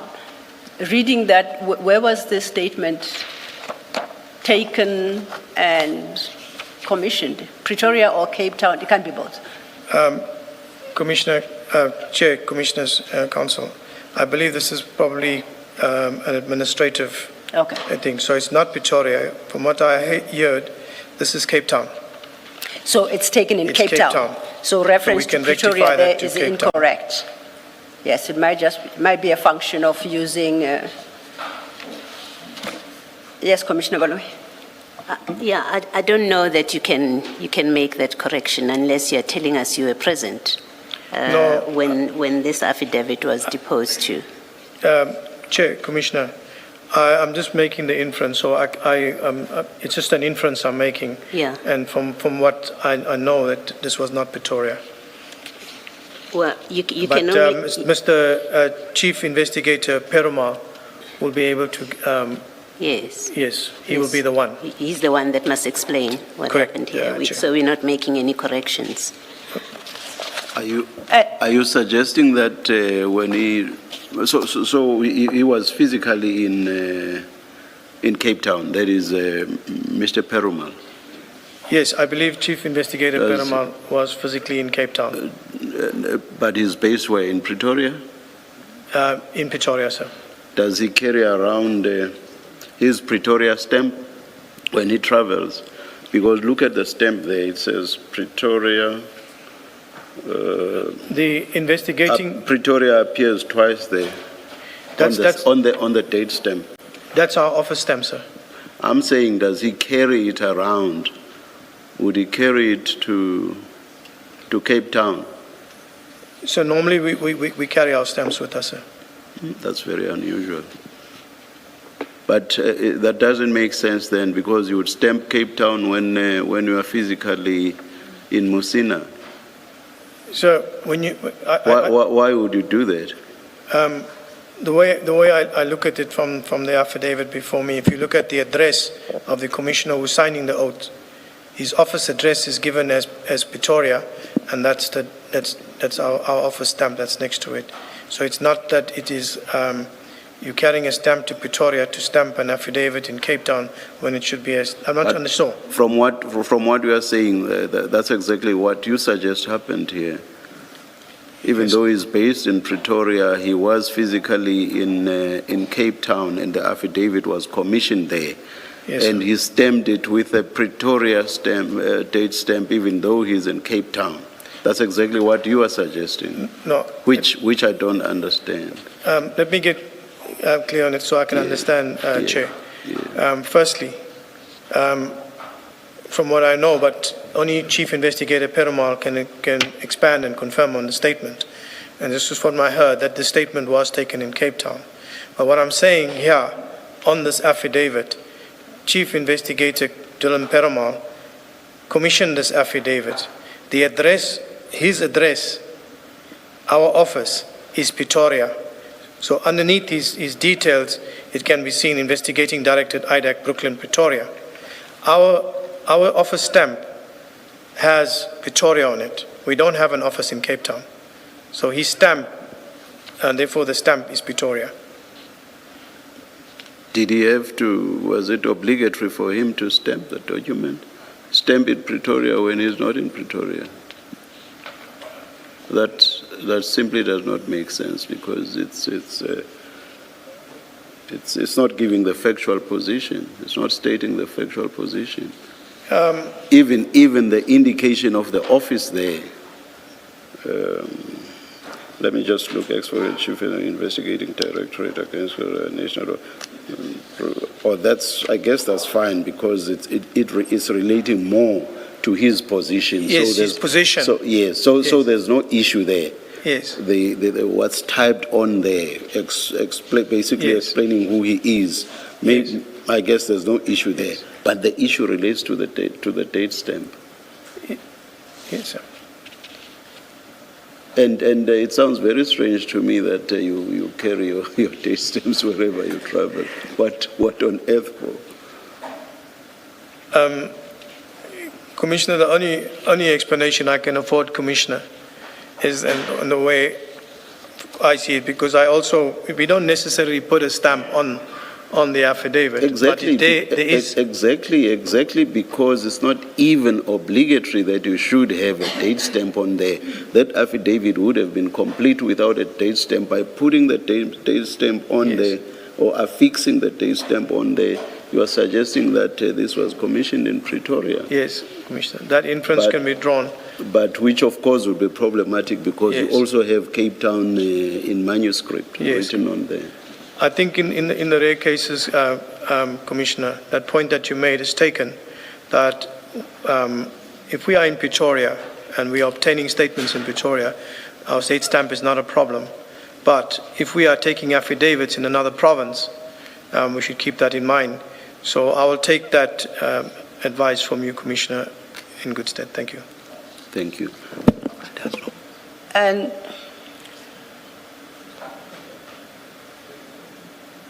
So, sir, still on that, and I want to preface it by saying, firstly, accept this is Perumal's affidavit. It's not you that signed, but I want to preface what I'm going to say with this, that affidavits have been thrown out of court for non-compliance on these kind of issues. And one of the problems that there is here, and that Perumal would have to, Chief Investigator Perumal would have to explain, is in that very paragraph which the chair is discussing with you, in the second line, it refers to to the deponent as she knows and understands.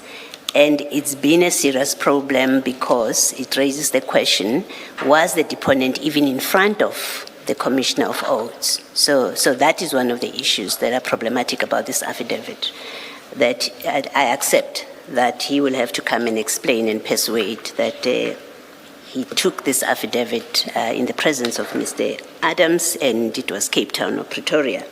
But to go back to an earlier page at 681, where you say the station is Brooklyn, there's a date issue, there's a case number issue there, but when you look at the bottom of the document, it has a different date. The bottom of the document, it indicates it was signed on the 6th of January 2025, and then next to it, there's provision for member signature. It requires rank, name, and surname. None of that information is provided, and I have tried to see whether it could be Mr. Adams's signature, which it seems it shouldn't be because it requires member signature. And when I look at Perumal's signature, it looks completely different from, I'm no expert about that, but it looks completely different from the signature on page 681, which brings me to the question, do you go to Brooklyn Police Station and say, we need to open a docket, and that's where you get this preamble statement, or is this a form that is kept by IDAC in its office, and then when you get referrals such as Section 27, you then complete it and put in the name of the station. In time, you will put in the cast number, but whoever puts in the name of the station on the 6th of January then completes it at the bottom. How does it work? Commissioner, as far as I know, that the preambles of the statement is done when you are taking the affidavit itself. This is a form that IDAC keeps with it. Yeah, we This have sets copies of we have copies of these. Okay. IDAC is in the process of doing, in terms of the dockets and annexures where it says SAPS. We are continuously deleting SAPS and putting IDAC on it.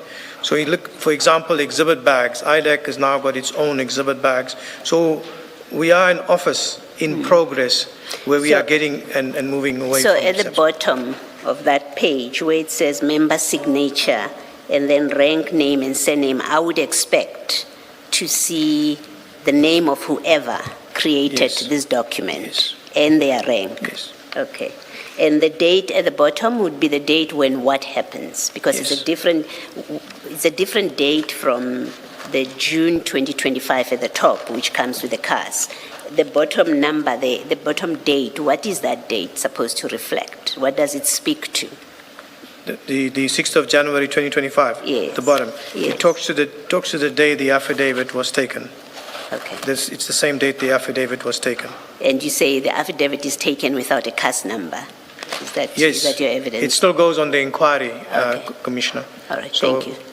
what you see here, if you just remove the case number, this is still an inquiry. Okay. But because the docket at a later stage was registered, in the docket you've got to make sure everything from back to front has got the case number. Thank you. And I take your other concern, Commissioner, that a signature must be followed by initial and surname, identifying the signature. Yeah, but you accept that we don't know who opened this on the basis of this That is document correct. in front of us. That is correct. Thank you. Thank you, Commissioner. Just to close on this topic, then, this conflict between Pretoria and Cape Town at page 684, because I'd understood you earlier to say, upon the investigation being initiated, you took the statement of the complainant. That's what you had said. Unless, you say I, unless I meant IDAC in this instance. I thought you personally were present when the statement was taken. Or did I mishear? No. The statement of I use it in the context that IDAC takes the statement of the complainant, but the particular statement that is before the Commission now, I was not present. No. That's exactly the point I'm making. I take you to this problem at page 684 because I'd understood you to have said that in this particular Mukwele investigation, after you got your authorization, you are appointed as lead investigator. I took the A1 statement. You remember a discussion about what becomes the A1 statement? I had understood you to have said that you took the statement. And I'm checking, did I mishear you?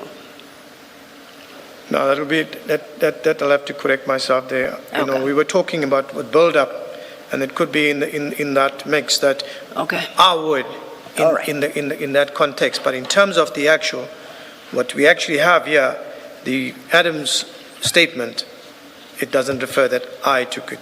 So your final position is... It only appears in the processes of what we do. What appears in the processes? No, when I was explaining, No. Sorry, we were already in the docket by the time I understood you. If I'm wrong, the transcript will Yes. prove me wrong, and I'm happy. I'll correct myself. I'll take it this way, and if it to correct myself, that I did not take the statement. So if it is mentioned that I took it, then I'm correcting it now. I did not take the statement, and I was not present during the statement. No, I accept that, and I accept that I too may have misunderstood you. Just then, lastly, before we leave this document, based on Commissioner Baloyi's questions, at page 681 and 682, the signature at the bottom has to be the signature of the person who takes the statement. Correct? Is that how we understand this document? 681? You are on 681. No, 681. And 682, the same signature appears. Am I correct that that is the signature of the person who takes the statement? Yes, that should be the person who takes the statement. Okay. Now, But on your version, the version before you, that signature is not redacted. I would like you to compare that signature at 681, 682, and compare it with the signature at 684 above the name Mr. Fadiel Adams. I might be wrong, but it looks like the same signature, and it is markedly different from the signature by Mr. Perumal at 684, who's the commissioner here. Did Mr. Adams sign in the wrong place, or should I take that signature to be Mr. Perumal's signature, although that doesn't look I'm going to put it in this context, Council. Yes. Chief Perumal, who took this statement, is best placed to answer in terms of the signatures. Yes, no, for a fact, he is. I was just asking you. You are looking at it, you're an investigator. I'm looking at it, What conclusion would you draw? The way I see it here is that this signature is put in the wrong place here. It's put in the wrong place, or I'm more interested in between the two, who appended the signature at page 681 and 682? Is it Mr. Adams, or is it You call him Chief Perumal. The signatures on the bottom of the page appears to be Mr. From the way I look at the other signatures that are in the actual affidavit, Yes. it appears to be Mr. Adams. Appears to me. Yes. And as we understand it, it by right ought to be the investigator or the police officer who takes the statement. No, I'm not with you there, Counsel. Now, I say, do I understand you correct that the signature that has to be appearing at 681 and 682 has to be the signature of the person taking the statement? Yes. Not the person giving the statement. Yes, the Okay. person taking the statement. We just have it the other way around here. Page 2 should be the person that's the actual Adams. Page 2 has to be the signature of Mr. Adams. The 681 is the signature of the investigator. Who's responsible for this form, for completion of this form? Is this the complainant or the person taking the statement? I would have assumed the that. person that's taking the statement. Yeah. So their signature, I thought, would appear at both 681 and 682. Yeah. And that the complainant's signature would only appear in their statement. Am I correct or am I wrong again? Just come again, the Counsel. I say I assume this being an official form, the signature at page 681 and 682 would be the signature of the investigator who takes the statement. Yes. I'm just testing. Yes. And that the only time I would see the complainant's signature is where the complainant signs his own statement. Would I be right?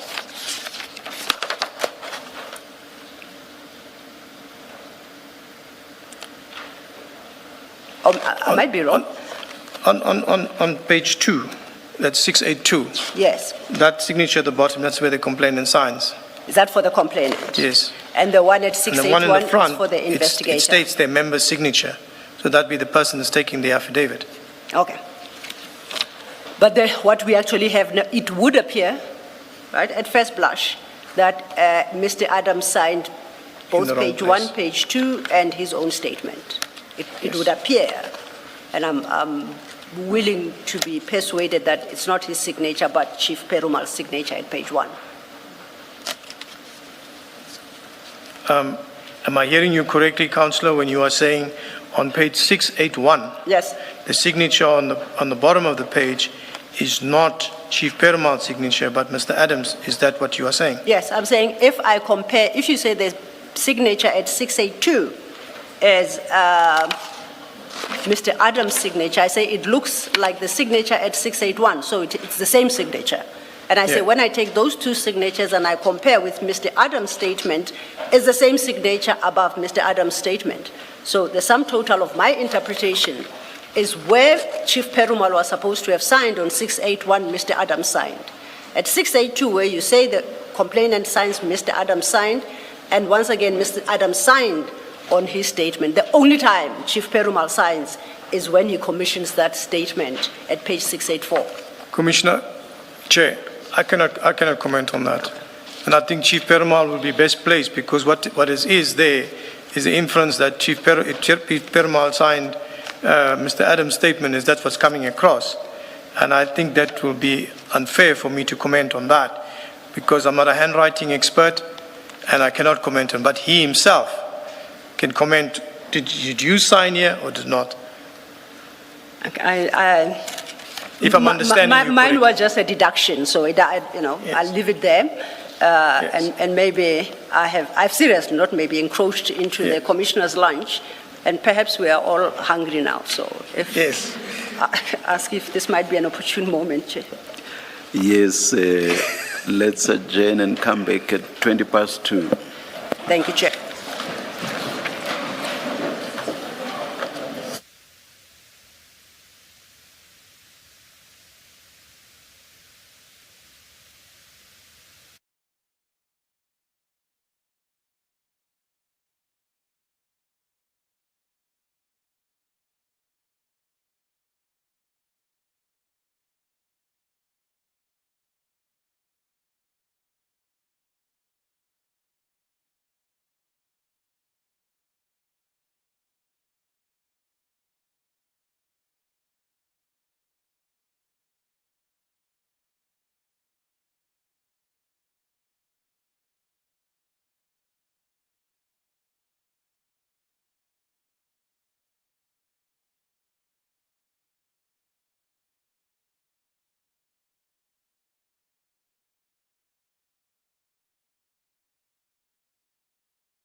Afternoon, Chair. Afternoon, Commissioners.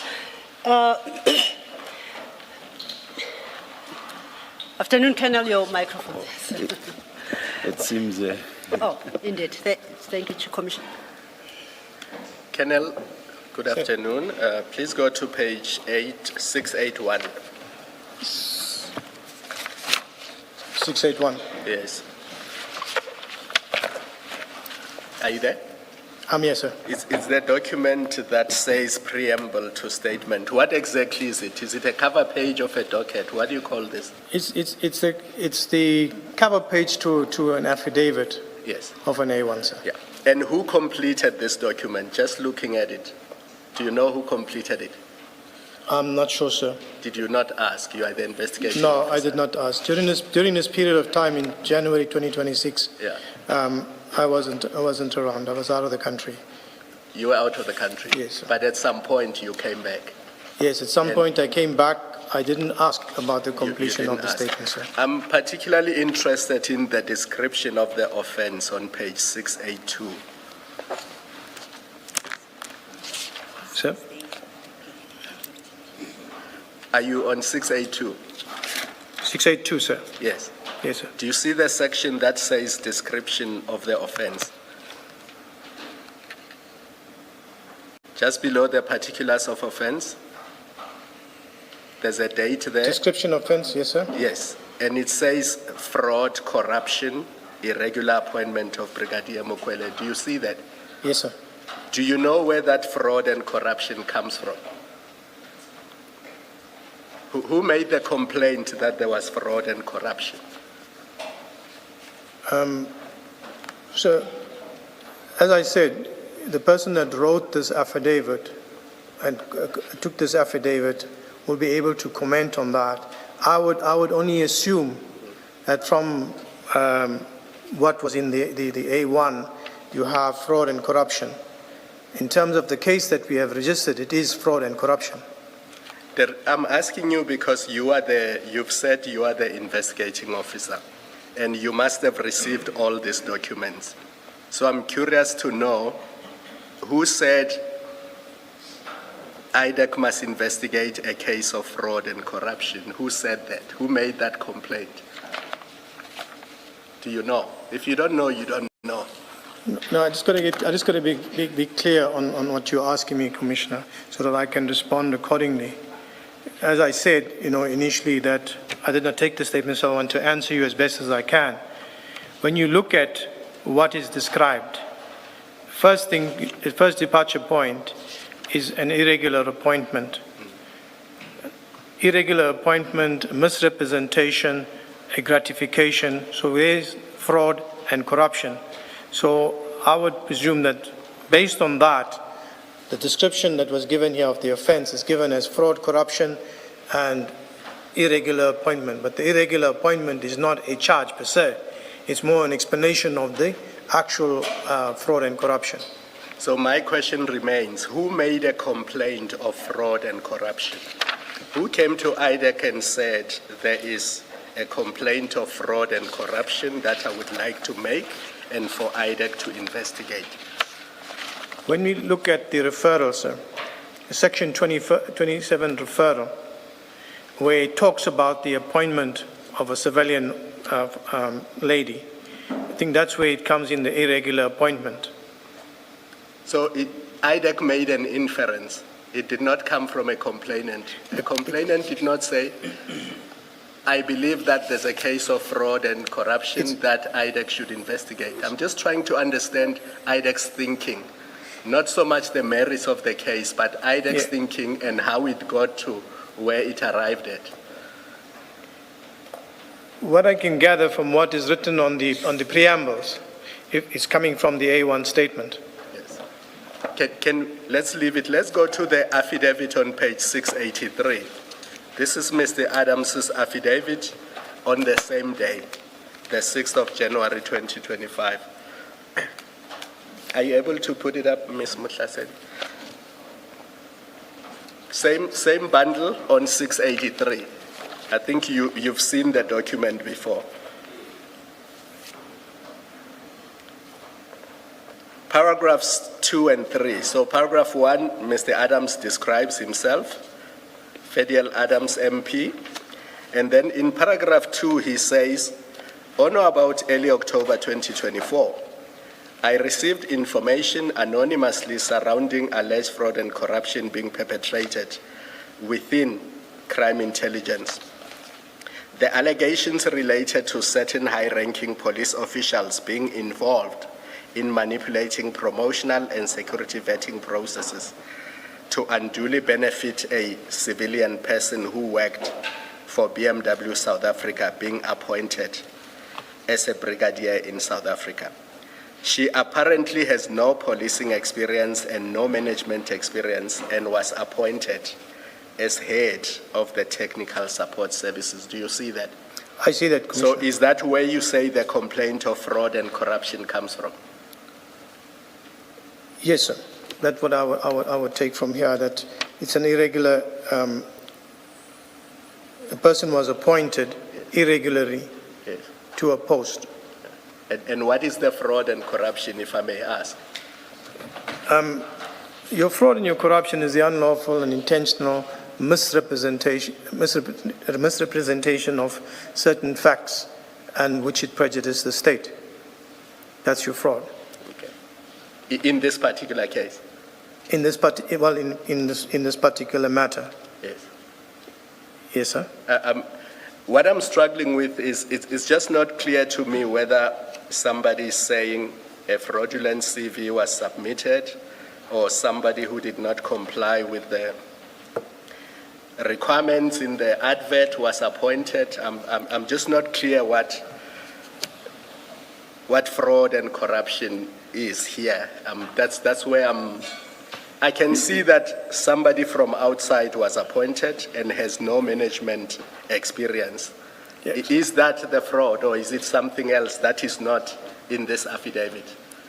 What is the fraud and corruption, other than appointing somebody who is from outside as has no policing experience? So I don't know whether I'll be looking at fraud is fraud. From the affidavit being taken and deriving from person taking the affidavit, allegations related to officials involved in manipulating promotional and vetting processes to unduly benefit somebody. So manipulation and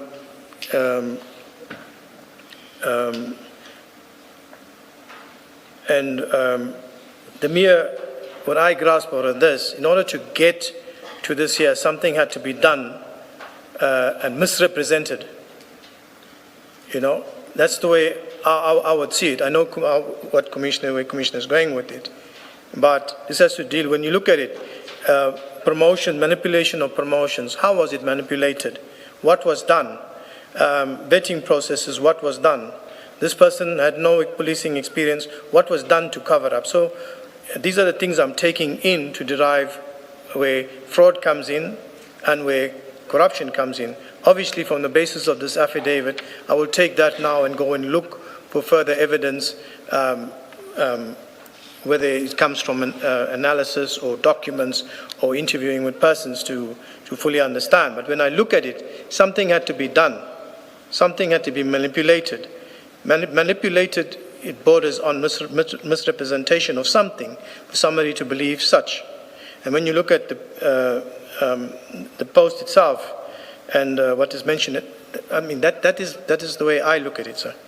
But the person that's taking the affidavit, I can't speak for him. I think I'm going to leave it here for now. So at some point, we'll get to the adverts and the CVs and other things. I just needed to understand the two documents and what the complaint was. Thank you, Commissioner. Sorry, Colonel. You cannot use, because in response to the question by Commissioner Khumalo, you referred to an earlier part, the part that refers to these high-ranking police officials, open code, being involved in manipulating promotional and security vetting processes to unduly benefit a civilian person. That does not say much. Like if you say manipulating promotional and security vetting processes. That is a conclusion which must necessarily be based on facts. Yes, sir. What are the facts? There are none. And then you say to unduly benefit a civilian person. Well, I know you'll say the person benefited is the person who worked for BMW, and that the benefit is the appointment. Yes, sir. But what comes first is the manipulation. What are the facts for saying that there was manipulation? I know it's not you saying this, Yes. but you, as part of IDAC, are investigating this. And it goes back to what I said earlier, which is you only start investigating if this is a referral, if there is a basis for a reasonable suspicion. Yes, sir. So if all you have are conclusions manipulating promotional and security vetting processes, what is the manipulation? What form did it take? There's none of that, not on this. And it's on that basis that I say you have not answered Commissioner Khumalo's question. Thank you, Because Chair. in attempting to answer it, you refer to this, and this is lacking on facts. There's no factual basis. Thank you, Chair. I'll try to explain it in the best I can. This affidavit, this section 27 comes in, it's referred, and then a preliminary investigation starts. At all given time, this is still an allegation. So when the preliminary investigation starts, you only have this to go on, which, as Commissioner Khumalo says, but look, there's nothing really much here, manipulation. What I say is, absent a reasonable factual basis, you should not even begin, because that's the basis for the Section 27 referral. You do not even begin.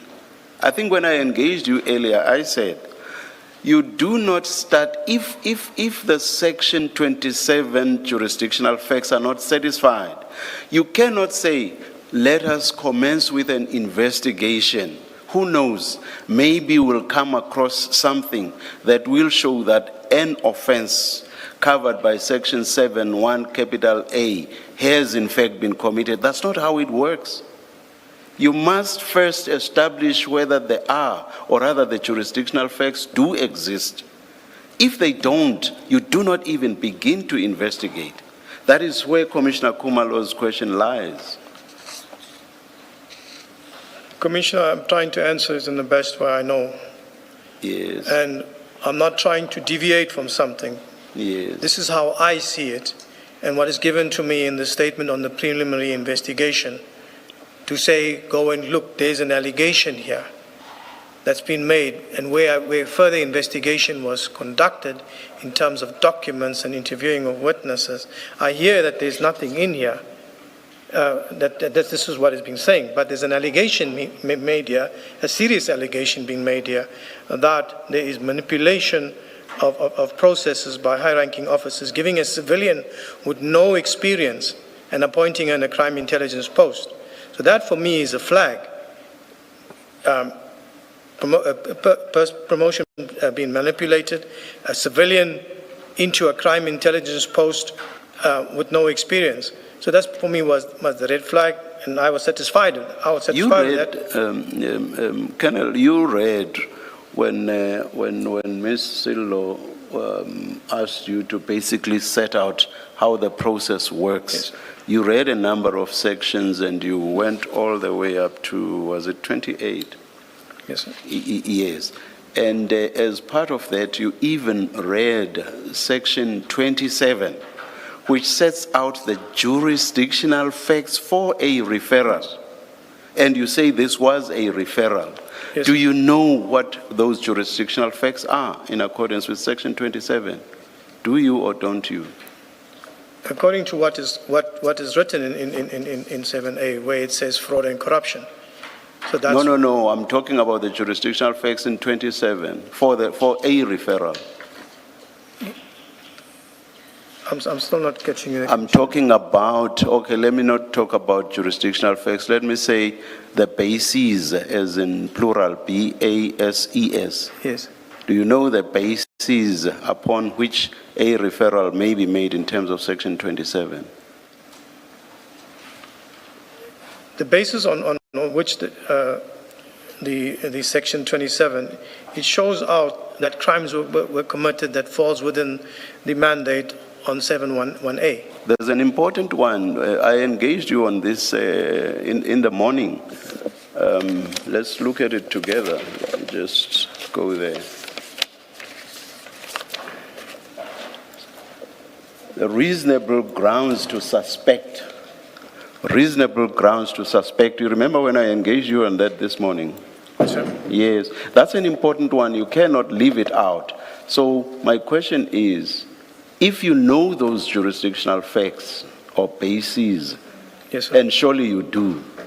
Yes, sir. Now, if you have this manipulating promotional and security vetting processes with no explanation whatsoever, and even if you look at this together with the other statement, which is actually, as part of its heading, refers to Section 27 referral, that is Mr. Adams's statement.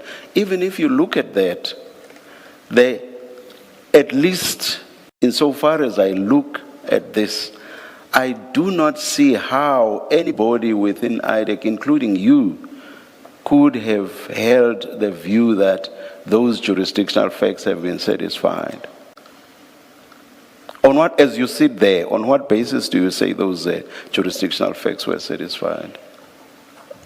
Commissioner, I'm only going to say that this referral was sent to management who approved the Section 27 referral and then authorized a Section 2813 preliminary investigation. So I take my cue from there. When that preliminary investigation is initiated. So I take it from there. Besides the view that they might have held, as you sit there, Yes, sir. did you yourself satisfy yourself that the jurisdictional facts had been satisfied? So Let's leave out what they thought. You know, you referred to the section, you quoted it, and even now as I'm engaging you, you appear to know what that section means.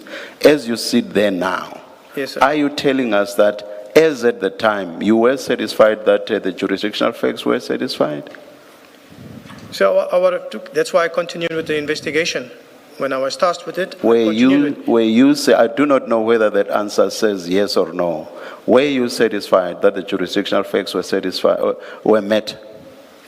Chair, Colonel, my apologies, and I do apologize for interjecting. Perhaps before Colonel Padiachi responds, and I say this because I had him reference the Section 27 referral. The document Commissioner Khumalo was considering was the A1 statement. No, that's why I deliberately said. That's why I deliberately said, even if I consider both this, meaning the A1, and the statement which is actually headed Section 27 referral. Then So I'm including both.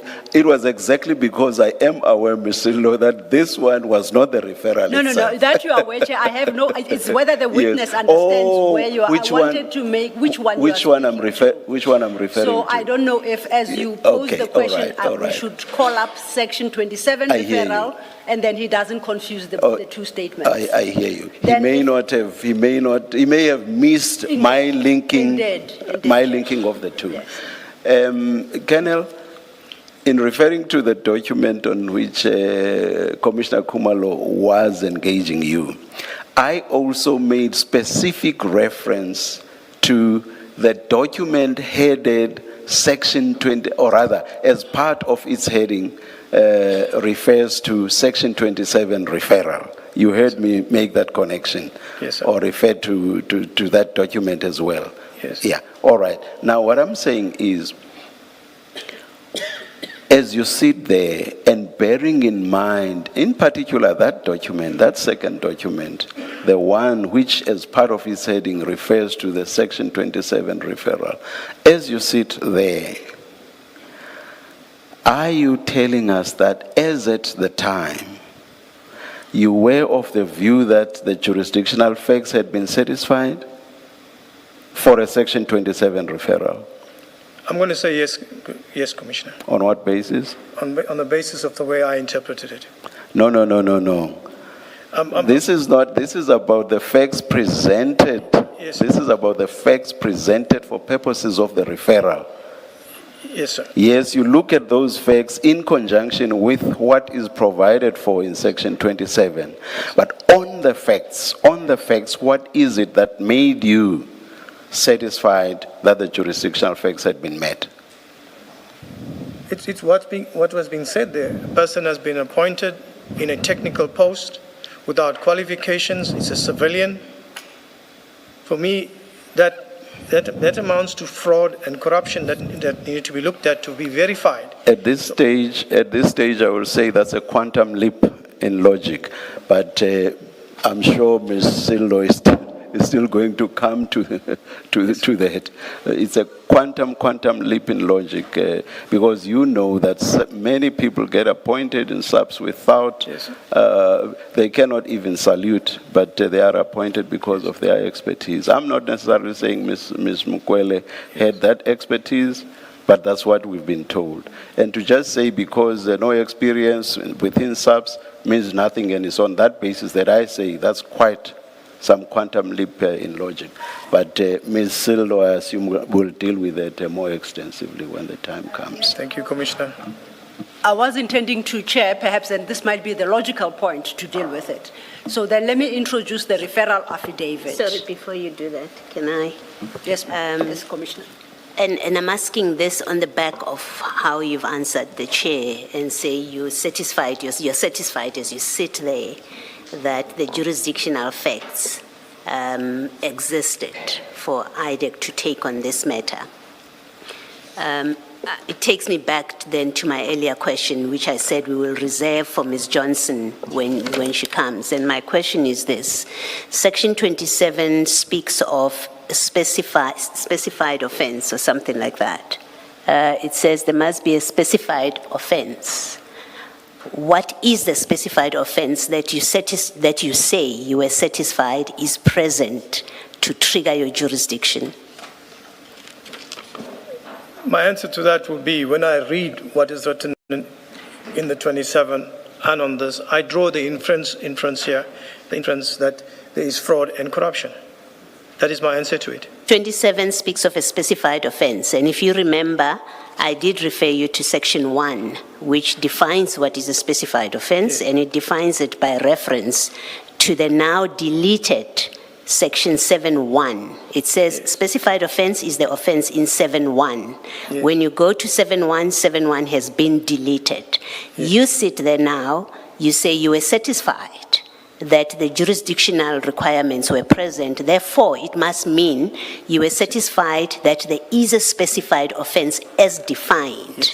And my question is, what is that specified offense that was previously defined in the deleted Section 7.1 that you found to be present, and as you sit there, you find to be present to have triggered the jurisdiction? In terms of the 7.1A. We're not at 7.1A, we are at 7.1. 7.1A doesn't speak to a specified offense. It has nothing to do with a specified offense. 27 is triggered when there's a specified offense. That's what 27 says. Yes. Now, the provision that used to list or to explain what is a specified offense is no longer there.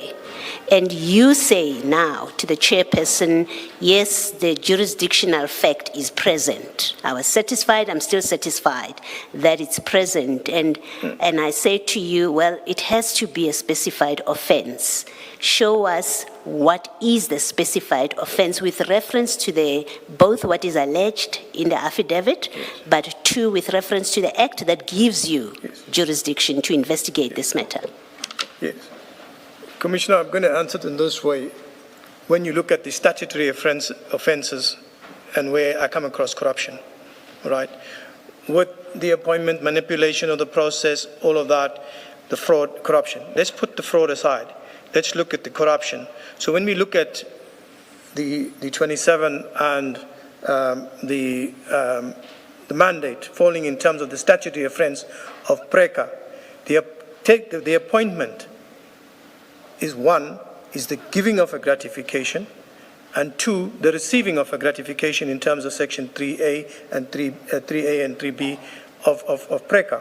And that gratification falls in the definitions of gratifications in section 1 of PRECA. So I'm deriving it from that. Yes. That it amounts around gratification. Let me interrupt you. You say, your testimony is that IDAC gets seized of this matter because of a referral, by virtue of a section 27 referral. Am I correct? Yes. That's been your testimony. Yes. Okay. Now, section 27 tells you under what circumstances Yes. does a referral get made. Yes. It says if you reasonably suspect, if you have reasonable grounds to suspect that there is a specified offense that is committed or that is about to be committed, or an attempt is being made to commit a specified offense. That's an operational word, specified offense. It has to be a specified offense. Now, when you go to 7(1)(a), sub 1 used to contain a specified offense. It's no longer there. And sub 1A doesn't deal with specified offense. Sub 1A has nothing to do with this referral. It tells you it has to be serious, high profile, or complex corruption, commercial or financial crime. Sub 2 talks about fraud, those common law offenses. Sub 3 introduces PRECA. You have not testified that you acted in terms of PRECA. You've said, we acted in terms of a referral under section 27. That's what your testimony is. Yes. That's what gave us jurisdiction, that's what got us started. Yes. And you say you are confident that the requirement in 27 is met. That's why you are able to investigate this. And what I have sought to show you, and I'm happy to leave it at you've given your best answer on this, is that 27 requires for there to be a complaint of a specified offense. There is no definition of specified offense in this act. So 27 could not be where you drew your authority from. That's what I'm putting to you. I'm still struggling with it, Commissioner. All right, your position is you acted in terms of section 27, and you say it gave you jurisdiction. That is it. An approved section 27 referral, which was approved. Okay. No, I'm not concerned about the approval. Yes. I'm concerned about your answer to the chairperson that you are satisfied that the requirements that give you jurisdiction to investigate this matter have been satisfied. That's what you said to the chairperson, and that's why I'm having this discussion with you. But I've heard your answer. Thank you. Thank you, Chair. Ms. Sillo, Yes, Chair. I hope I did not encroach too much on the terrain that you are still to No, not at all, Chair, Thank because you. they lead into each other. The two statements are inseparable. The issue really is, and which is the next affidavit we're going to go to, we were dealing with the contents of the docket. The docket does not include the referral affidavit. That referral affidavit lies somewhere within IDAC. And it's the one we're going to turn to because now we know it was received and it has been submitted to us. So, but the link is truly appreciated between the two. And it's one we're going to seek to make ourselves. Before we leave this document at 681 and 2, the issue that, let's go to the actual statement at paragraph, the gist of that statement really is at 683 is at paragraph 2, the paragraph that Commissioner Khumalo took you through. It's a very short affidavit, it's 5 paragraphs.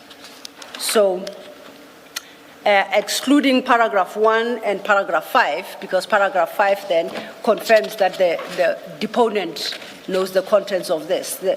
The gist of that statement, our A1 is paragraphs 2, 3, and 4. Paragraph 2 is the one that lays out the facts, not the facts, the issues that are raised. Paragraph 3 deals with, I was informed there were severally highly skilled and qualified senior police officers.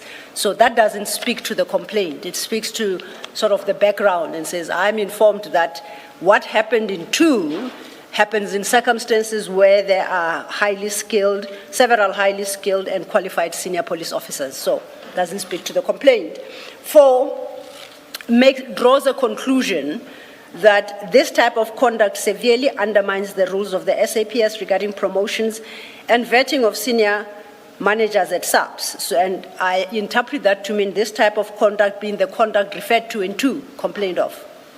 Do you agree with my interpretation thus far? No, just didn't catch your last part. No, I'm saying paragraph 4, which states this type of conduct severely undermines the rules of the SAPS regarding promotions and vetting of the senior managers of SAPS. That is a conclusion that the deponent draws. Yes. And the complaint that the conduct he references there is the conduct set out in paragraph 2 that Commissioner Khumalo engaged you on. Do you agree with me? The conduct is the one described in paragraph 2. The manipulation of promotional and security vetting processes. I'm testing my understanding against you, the investigator. So what you are saying, counsel, is what is said in paragraph 2 and what is said in paragraph 4, that this type of conduct that's mentioned in paragraph 2 Indeed. Undermines the SAPS. Indeed. Yes, I agree with that. Okay. So I'm saying then that is the end of the A1. Well, can I test this as well? But, I had read it to include the complainant or the complaint to also include paragraph 3, especially because keep an eye on your charge sheet, that your charge sheet refers to a specific general that should have been included and was not included. So my reading of this is wider than Ms. Silo's, is 2 and 3 are the conduct that is being complained about. 3 being that severally highly skilled and qualified police officers were overlooked by CI management. That is part of the complaint. Yes. So it's not just manipulation. It is that certain people were overlooked. Yes. Okay. Yes. Thank you, Commissioner. Okay. It's broader than I interpreted. I accept 3. Even that, but then that is the totality of the A1 the content of A1 statement. Okay. Thank you. This then leads us to the referral, because we must then see what was in the referral affidavit that provided the grounds for investigation by IDAC. Correct? Because that's where we would see compliance with the requirements of Section 27. Would you agree? The Section 27 referral affidavit must comply with the requirements that the commissioners took you through in Section 27. Yes. Okay. That would be CJC 373, that's file 2. File 2 at page 512.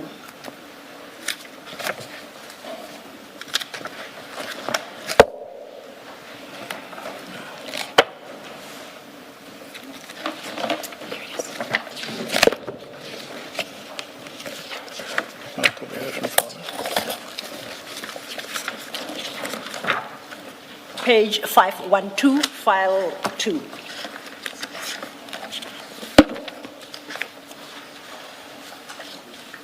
Thank you.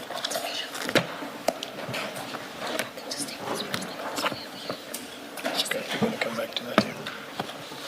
Now that document is headed referral to IDAC for investigation in terms of Section 27 of the NPA Act, capture of the Crime Intelligence Division by senior police officers. For the record, and you confirmed earlier, this document does not form part of the docket that we have just cast a glance on, correct? It doesn't? No, it's not in my docket. Yes. And for the record, this is the Commission requested this affidavit from IDAC separately, and it was provided separately. That's correct, So, Commissioner. they stand separately. Let's look at this document then. It's longer than your A1, running into about 5 pages. I think you are very familiar with its content. It's fair to say. More or less, yes. My summary of what is set out here, without necessarily working through every paragraph, is that at paragraph 1, it simply refers to the 3 cases opened at the Cape Town Police Station and provides case numbers. You see that? I see it. And then the deponent says after these cases were opened, he was then informed that they were taken from the Cape Town Police Station to the office of the Provincial Commissioner, Western Cape. Then he expresses a view that he doesn't trust the Provincial Commissioner General particularly, so that's just background information. At paragraph 2, that's when, as I read, the author engages with the real issues that would address the requirements of Section 27. And I interpret that, in summary, to be an allegation that General Khumalo and the other persons listed there, including Generals Lushaba and Madondo and other senior crime intelligence officers, are busy with the systematic capture of crime intelligence division. So that's one suspicion. The next suspicion is at paragraph 4, and it is expressed thus: I suspect that General Khumalo and some of the other senior officers in crime intelligence, including Madondo and Lushaba, were manipulating procurement processes and processes to appoint and promote certain members to higher strategic positions within crime intelligence. Then says, makes reference to the civilian who was working at BMW.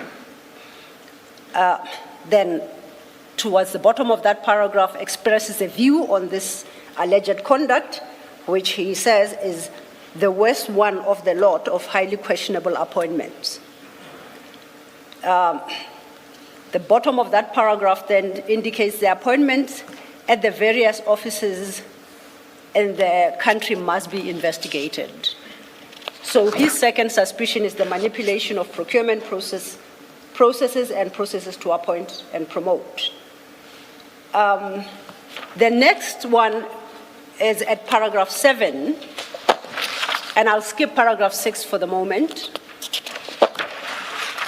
Paragraph 7, that's where he expresses his third suspicion, which is that General Khumalo, Lushaba, and Madondo, and many of those who they have appointed, are actively siphoning money from the secret fund accounts in the country. Then he expresses his understanding. Now, what this affidavit tells the reader is what the author suspects. And you recall when you looked at Section 27, Section 27 has got 3 requirements: that the nature of the suspicion must be stated, which I believe it does. The Section 27 then must state the grounds on which the suspicion is based. On my reading of this Section 27 referral affidavit, I don't see the grounds on which any of the 3 suspicions is based. Am I misreading it, perhaps? In the referral? In the referral affidavit, where are the grounds of the suspicions expressed by the author? Because Section 27 said that affidavit must contain the grounds. The only inference that I can draw from here, and be mindful again of this Section 27. Section 27 is not dealt with me, but dealt at management level. Okay. I only get to deal with it at the tail end when the preliminary investigation is authorized. But be that as it may, I will respond as such that reasonable grounds, looking at the referral, there's allegations and serious allegations been made. And these allegations, have to be tested to see but it's serious enough it deals with crime intelligence. Crime intelligence is responsible for the national security of the country. And for me, that day is something that's very important. So myself, as an investigator down here that does criminal investigations, this is how I will approach it. The Section 27 referral says one thing, but myself as an investigating officer, let's not look at 27, let's just look at this that has come to me. I will take this here and investigate it in a preliminary way to establish if what he is saying, if there is substance to it. So that is from my side.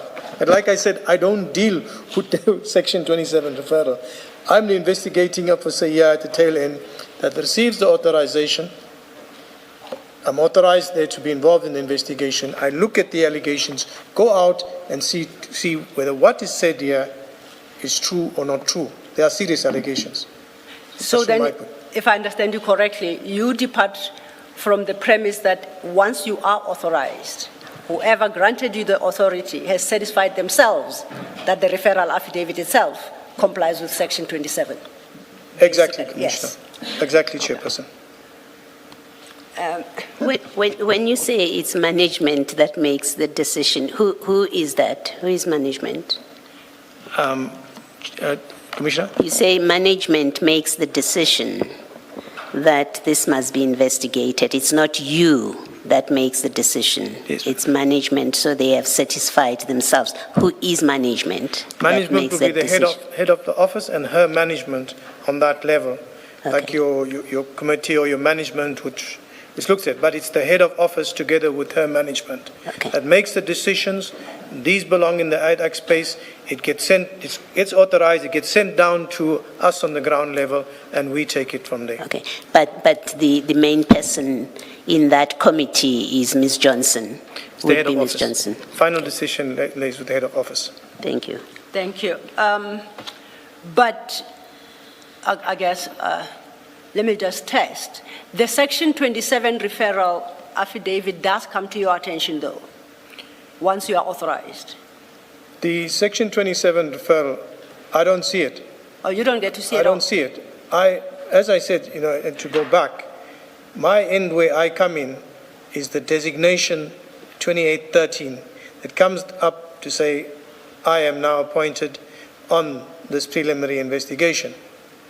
So, oh, sorry, my apologies.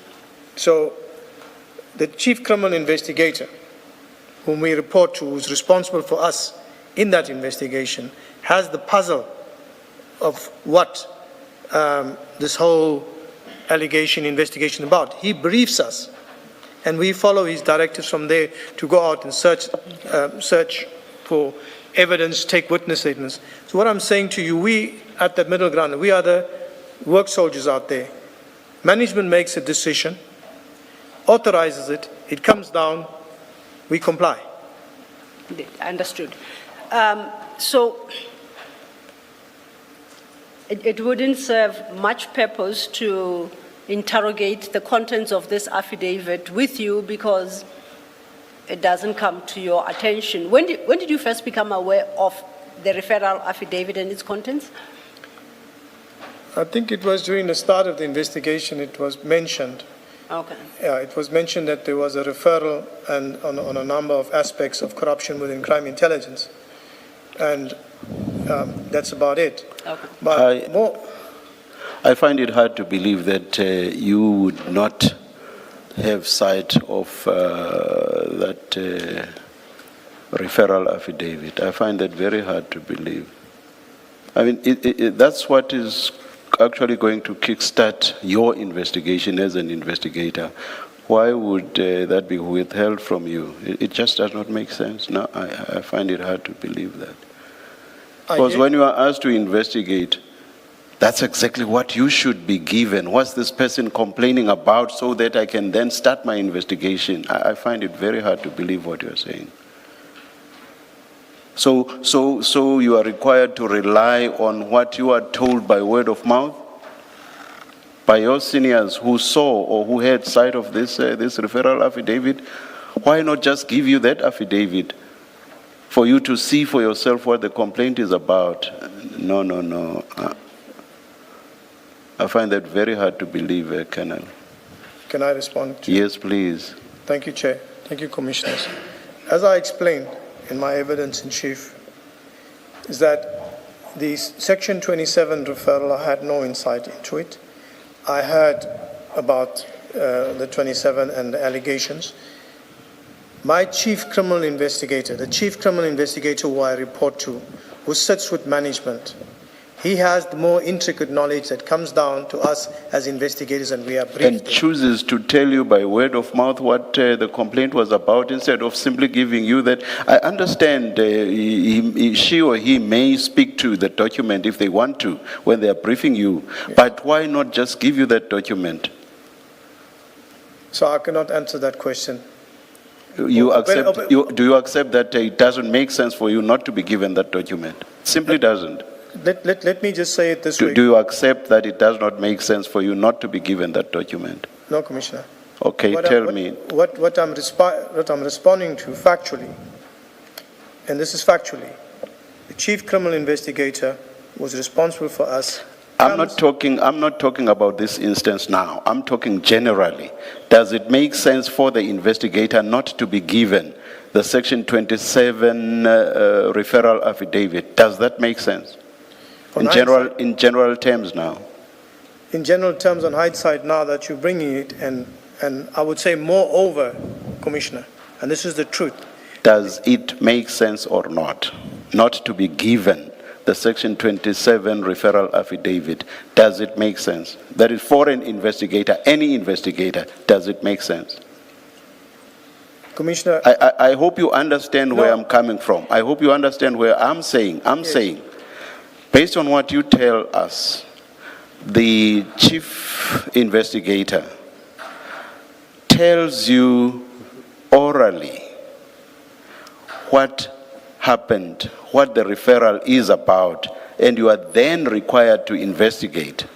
What I'm saying is, even if they are very good at relaying information that they have come across, the bottom line is the best source is the document that they relied on in briefing you. So what I'm saying is, does it make sense for you not to be given that source document? Does it make sense? Commissioner, it does not make sense, but I have to be truthful to the Commission and answer for that particular time. At that time, I did not request it, I did not ask for it, but as you say, it does not make sense. And at this point in time, I am saying, yes, sir, it does not make sense. That's all. At that moment in time, we are being briefed, and from the operational side, you're listening, is your chief, you preparing yourself for your investigation. But what you are saying did not make sense. Sitting here now, I can say, yes, it does not make sense. That's all I wanted. It just doesn't. I mean, looking at everything objectively, it simply doesn't make sense, which is why when I started engaging you, I said, I find it very hard to believe that you would not have had sight of that document. You insist that you did not. No, I did not have sight of it initially, sir. Thank you. I did have sight of it after, and I was the one that had given counsel a copy of the Section 27. Thank you, sir. Thank you. Advocate Silla, can I go ahead first? Just to follow up, Colonel, you would have seen now the Section 27 affidavit. It makes several allegations. Some of them are siphoning funds from the secret accounts in the country. Some of them are secret funds being given to certain ministers. Some of them are, so there's a lot of them. And then there's this one that deals with the appointment of an outsider to the position of brigadier. Now, when your chief investigator or management were giving you a task, what did they say you must investigate? Did they say, ignore all the other allegations in the Section 27 affidavit, focus only on this one? I'm asking you that because the January 2025 affidavit and that cover sheet that we looked at on page 680 only deals with the appointment of the brigadier. What became of all the other allegations that are in the Section 27? Commissioner, As I said, and initially when I spoke about myself in a team with investigation. There are several investigations. Two of them I have, which are in court. There's another investigation that was finalized, and there are other investigations that are still being investigated and to be finalized. Those are the other aspects. To name them was the appointments, the incident of the Lushaba matter, there's the properties, there's a Secret Service fund, there's a whole lot of other investigations that are currently taking place. So therefore, when I did appear in court, I mentioned it, that we are currently busy with other investigations, which includes the accused before court, as well as other members in other offences that have been committed within that sector. So within that section 27, it's not just one matter that you have there. It's several different ones. Sorry, what are the several ones? Can you just Several ones where he touches on the Secret Service fund. No, he's not alleging any facts. He says, I suspect this is what they Yes. want to do. You can't speak of it as if it's an allegation of facts. So you say, out of this section 27, we are investigating other matters, and I'm inviting you to point out in this section 27 affidavit, what are these other facts that have been alleged that make you investigate these other matters? Thank you, Commissioner. The other investigations on when, that were the mention of the Secret Service account. Okay, let's go to the paragraph that you say is the basis for you investigating this, which you describe as investigation of the Secret Service account. Just take us to the paragraph in the section 27, now that you've seen it. You say you didn't know about it, or you hadn't seen it then. Now that you have seen it, take us to the paragraph that finds that investigation into the Secret Service account. Thank you, Commissioner. Let me just go back before I come to the paragraph 7.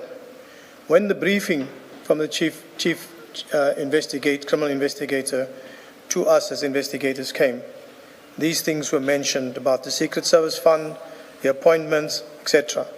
To point out now, on the section 27 referral, if we go to paragraph 7, my suspicion is that General Khumalo, Lushaba, Madondo, and many of those who have been appointed are actively siphoning money from the Secret Service fund in the country. Yes. What about it? What about that paragraph? It's an allegation that's made, but the Secret Service It's a fund... suspicion. It's not an allegation. It's a suspicion. He says, yes, Commissioner. My suspicion is this is what they are doing. He's not alleging any facts. In fact, he's not saying, I allege that they are siphoning money. He says, I suspect they are doing that. Yes. How does that paragraph create a basis for you to now investigate the Secret Service fund? That paragraph 7 as it stands. That's a very low threshold. Remember earlier you were discussing with the chairperson about the threshold that triggers your investigation. It has to be there has to be a reasonable suspicion, reasonable basis.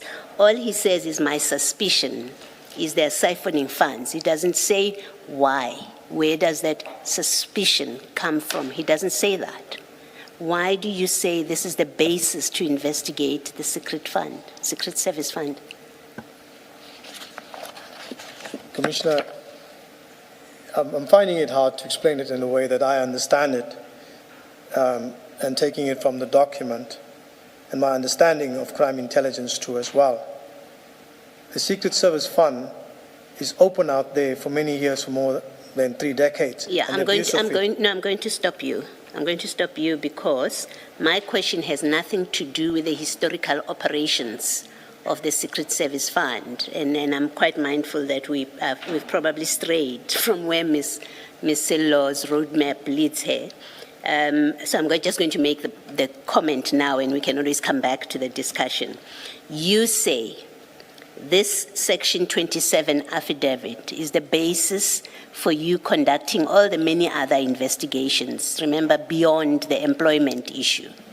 Remember, Commissioner Khumalo says, Yes. the complaint is the employment, Yes. appointment, but you seem to have investigated. What about the other issues that are raised in this affidavit, the suspicions? You Yes. say, well, we are conducting many investigations, and I even went to court and told the court that we are investigating many other cases, and I say, show us in this Section 27, insofar as you are relying on it, show us which paragraph makes a reasonable, an allegation which finds a reasonable suspicion that funds are being siphoned by these particular people that are named, Khumalo, Lushaba, Madondo, and many of those who have been appointed. And I say, what facts is this man alleging to support his suspicion? And I'm worried that IDAC acts just on an expression of suspicion. Then you must have a very big caseload if your threshold is that low. Commissioner, Yes. as I said, I didn't have insight into the Section 27 referral at the time of the briefing. When we conducted once we started with the preliminary investigation, we subpoenaed documents. On the basis of documents that were received, there was investigations done where the Secret Service Fund came into the frame of it, which gave us a basis to say we need to look at this whilst we're busy with this investigation. Okay. Lastly, so the documents that you are referring to, based on the investigation documents, they actually showed you that Khumalo, Lushaba, Madondo are involved in siphoning funds. No, Does it go that far? The documents didn't show and point to Khumalo or Madondo or what. The documents showed that there were possibilities of money being utilized unlawfully from the Secret Service Fund, Okay. money being siphoned. So that investigation, we're still busy with it, but Okay. there are allegations there.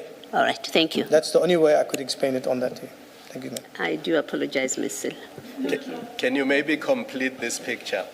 Did you, as investigating officer, obtain affidavits from Mr. Adams in relation to all these complaints that are mentioned in the Section 27?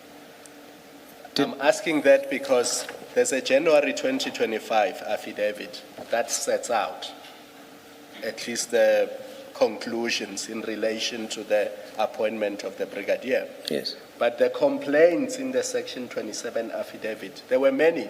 In fact, in paragraph 9 of that complaint, Mr. Adams says, I therefore request the IDAC to investigate these cases. So all of these cases that he has mentioned, and he's prepared to cooperate fully in the investigations and to explain. So were affidavits obtained in respect of all the cases that he mentioned in his Section 27? That is correct. There's not one affidavit of Mr. Adams, Chair, Commissioner. There's So not the one. only This- affidavit, sorry to interrupt you, the only affidavit is the one dealing with the appointment of the Appointment brigadier. one. So there are other affidavits in the other dockets and investigations that are dealing with that separately. So I hope I came across that. I think because we spoke over each other, and I apologize for that, for the purposes of the transcript getting you correctly, can you just repeat that? Thank you. I apologize that we Thank you. spoke over each other. But there's clarity now, Chair, that there's not one Mr. Adams A1. There's the A1 for the Mukwele investigation. There's an A1 for the Lushaba investigation and the other investigations. Remember, Commissioner, there were dockets that were opened, the ones I mentioned initially, where there were affidavits in there that were very flimsy, didn't have much content on it. So it had to be taken, looked at, investigated, and then affidavits obtained. Thank you, Commissioner. Thank you, Chair. I do not, and I hope I'm speaking for my co-commissioners here, you should not leave that witness stand under the impression that we are suggesting that the alleged offenses were not committed. We do not know that. Yes, sir. Our concern is about process and whether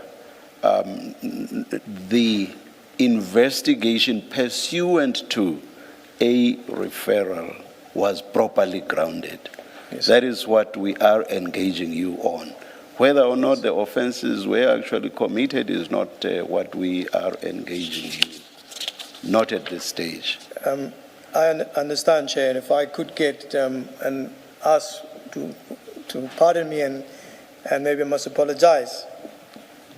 I know that you want to know the procedure in it, but I am a participant in these investigations, actively involved with the picture and the scenario. And as I spoke to Council yesterday, I'm also protective over my investigations because I need to complete it.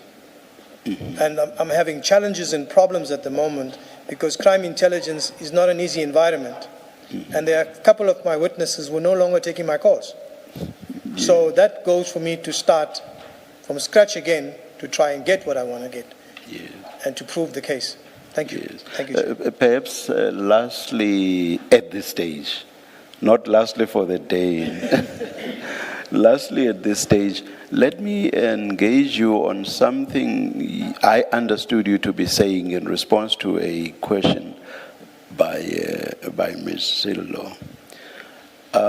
You seemed to say once you have received something coming from, let me just loosely say, the top, you just go ahead and investigate and you do not question that.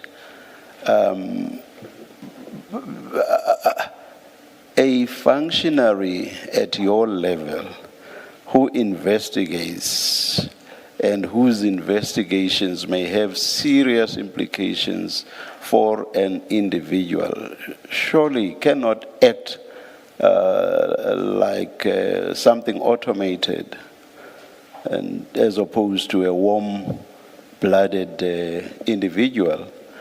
Let me give this example, or let me posit this. There may be instances where to anybody, something that comes from the top is patently unfounded, patently has no factual basis whatsoever. Are you telling us that even in such instances, you just go ahead and investigate and not raise your concerns with those above you about the fact that this is patently unfounded? Are you saying you just act like a robot and go ahead and investigate and not even engage them? As what would become of that engagement is something else altogether. But I'm asking you just about not engaging whatsoever. Is that what you are telling us? No, sir. What then are you saying? What I'm saying there, if and try to link that with the response you gave to Ms. Sillo then. Yes, sir. I hear on the response that I've given.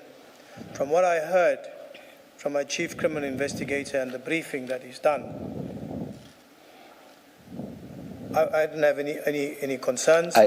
You see, I understood you to be saying, once I get something from the top, then I investigate. And I understood that to mean that that is how you operate generally. That is how I understood you. If there correct me if I misheard you. I will, sir. If there is something that comes from top management, even if it's from the chief criminal investigator, irrespective whether it's chief investigator or who, my point comes that I come from a veteran stage of many years in the service. If there's something that I do not agree with an investigation, and I find that it is unlawful, or that there's something wrong here, and that there is an agenda, then I will refuse. It doesn't even have to go to an agenda. Yes. Just at the level of it totally being unfounded factually. Yes. But of course you may add that if you want to. I didn't even get there. It's totally unfounded. Please continue. If it's totally unfounded, I will mention that it's totally unfounded. And if they insist on it, I will step away and refuse to be further involved in it. That is just it. Thank you. Yes, Ms. Silva. Thank you, Chair. You recall, as we were working through that affidavit, I said there's a paragraph I jumped. I would like to go back to that paragraph. It's paragraph 6. And you did indicate that the referral affidavit goes to, I think you called it a case committee? What's a case committee? I think about the third committee you now mention, and I'm trying to keep track. Yeah, case intake committee. That is the head of office. Please say that again. Case intake committee. Okay. Oh, is the intake one. Okay. So that is the head of office with her management or whoever now comes in, whether you call them advisory or whatever. I'm clarified. So when we had spoken about intake committee, I wasn't sure if it's the same. So it's the same committee. All right. But as the chair indicated to you, you must have seen the content, you must have seen this affidavit and read it for yourself at some point. No, I didn't hear you there. You never did. No, I didn't hear your question. Oh, sorry. I was saying that you must, at some point, after your authorization, you must have been given access to this affidavit and read it for yourself. And I'm saying so because you said you have started other investigations already and they are underway based on the same referral. Yes. And those other investigations will fall under the ambit of Chief Investigator Perumal, who's responsible for that broader investigation with the different investigating officers. So how does it work? Remember, we are looking at the Mokwele appointment docket. You indicated that other investigations have started, and Commissioner Khumalo took you to the suspicion set out at paragraph 7 regarding the siphoning of money from the secret fund accounts. That you said that is underway. Just repeat that last part you said?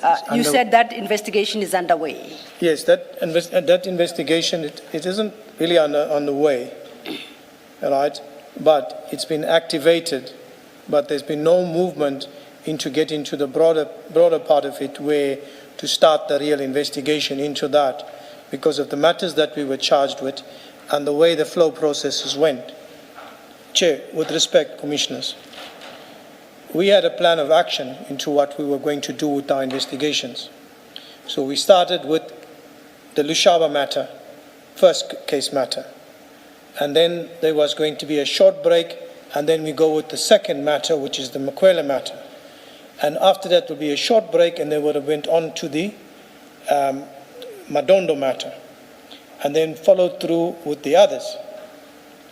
So if, for example, if there was what we've done is that we respected that there was going to be a commission of inquiry or the commission of inquiry, the commission and the ad hoc committee, that with respect we step back because of the allegations and everything, we step back.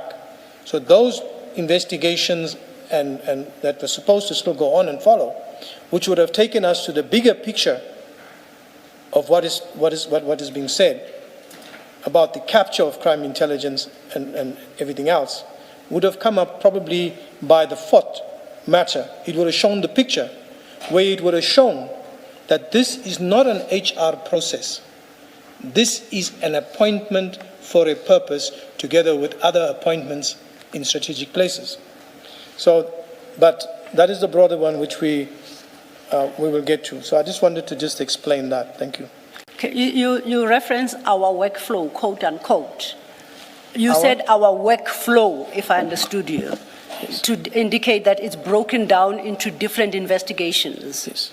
So that workflow I propose to you can only be dictated to by this affidavit. It's this affidavit that tells you what the suspicions raised are. And it's even just suspicions. So either in determining with your chief investigator the workflow and the various investigations that must take place, In that process, I still maintain that he should have shared, he would have shared this affidavit to give you insight into what the suspicions are and why you are having the investigations. Otherwise, then it's a team that's just flying blind. You are told about the Mukwele appointment. You don't see, and you are given that very terse A1 statement, which speaks only to that appointment. But somewhere there is a workflow that looks at various investigations, the detail of which you, as part of that team, do not know because you haven't seen the Section 27 affidavit from where they come.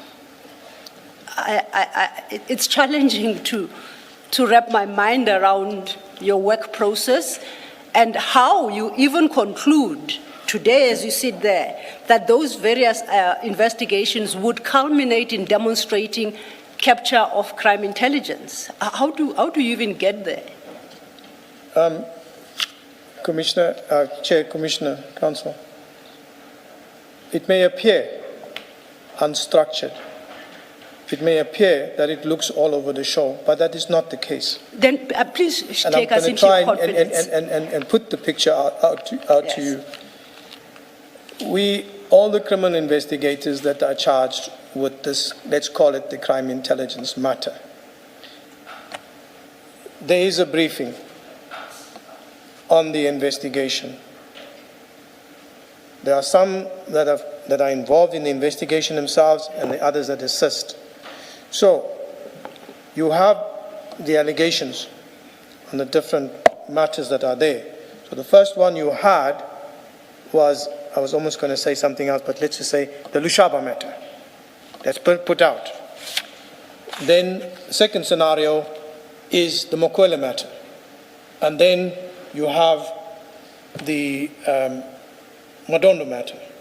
I'm not going to say about the fourth one because that is still in the oven. So we are briefed on this. But as you progress from the one investigation, the others are coming out to the fore. When you are interviewing your witnesses are from crime intelligence. They are from the crime scenes.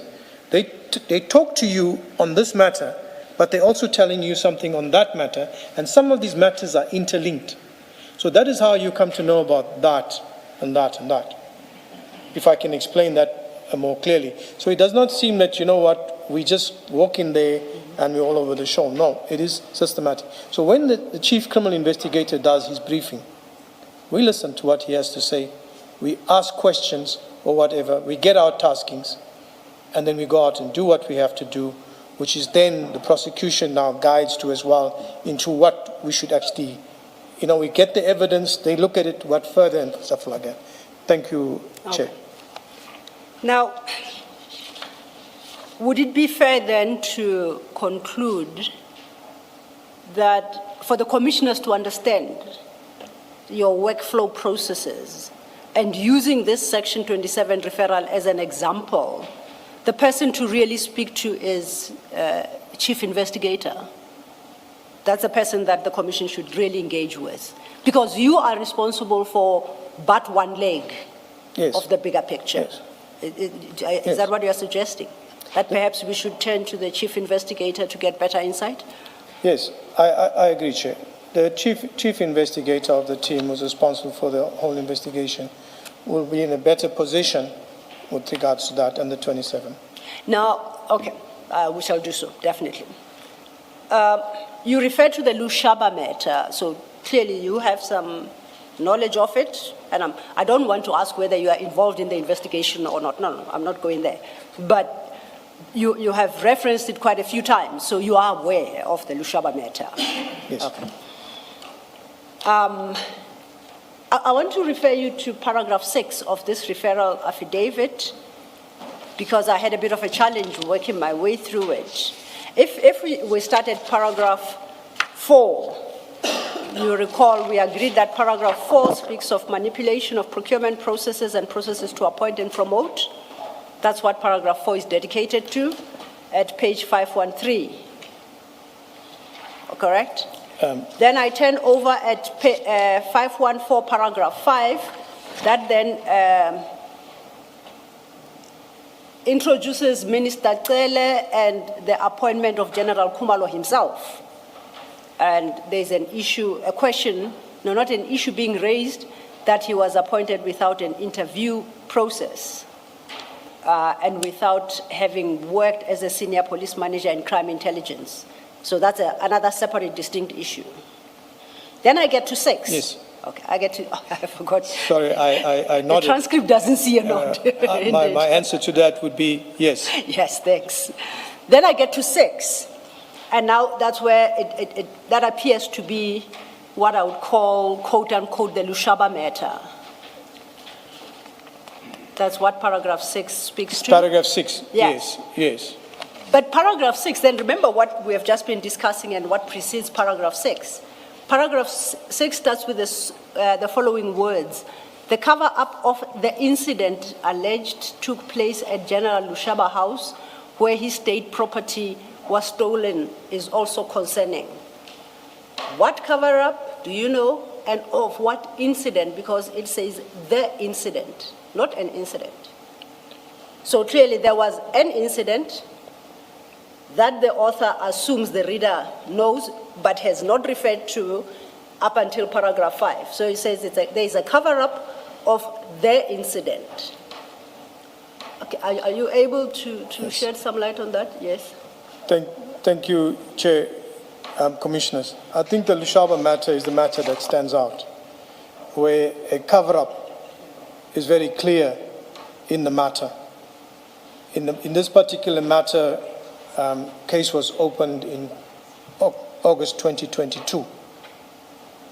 In this matter, a lady was taken home by General Lushaba. No, that he met. that's fine if I may. I Yes, apologize. but, I don't want the details of the Lushaba matter. I'm looking at the Section 27 affidavit, which is the trigger for Yes. your investigation. Yes. So those are the facts I take you subsequently established. Yes. But now, on the 21st of November, as this affidavit is submitted, all the affidavit tells you is about their cover-up of their incident, allegedly concerning General Lushaba at his house. What is it talking about, as it tells you here? Regard being had to what precedes paragraph 6. If I'm trying to understand you, what cover-up? Is that what you want to? And yes, because I would expect... What cover-up and who covered up? No, I would expect, when at paragraph 6 it says the cover-up of the incident, I would expect to go back into the affidavit to firstly establish what incident this is, and then to understand where is the cover-up. So on the reading of this affidavit, paragraphs 1 to 5 are completely divorced from what is referred to at paragraph 6. It's almost like a chunk is missing from the affidavit. And I want to understand, what do you understand by the cover-up of the incident? And this is in the referral affidavit. Without the benefit of investigating yourselves to even establish whether there was an incident concerning General Lushaba at all, before it's even covered up. So, and please do not misunderstand the question. The question is not asking you to state what the cover-up was, and also the cover-up, house, the property. It is more when you read this. When you read this, what do you understand the cover-up and the incident? What do you understand those to be as you read this? Would you, looking at this, know what the affidavit was talking about?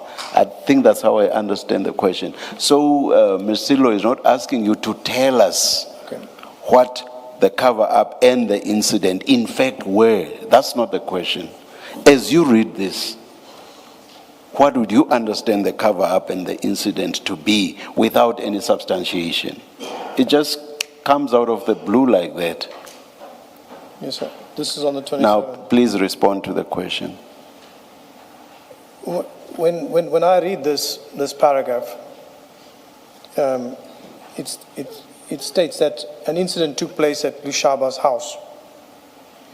And it's quite important to look at the article.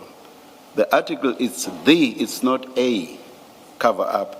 and it's the incident, it's not an incident. You are saying an incident. That's not what this is saying. So that cover up. the articles there, the and the second the, those are quite important.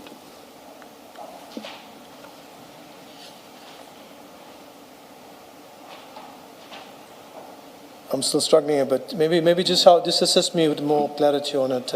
No, please read at your pace and see if you can assist us.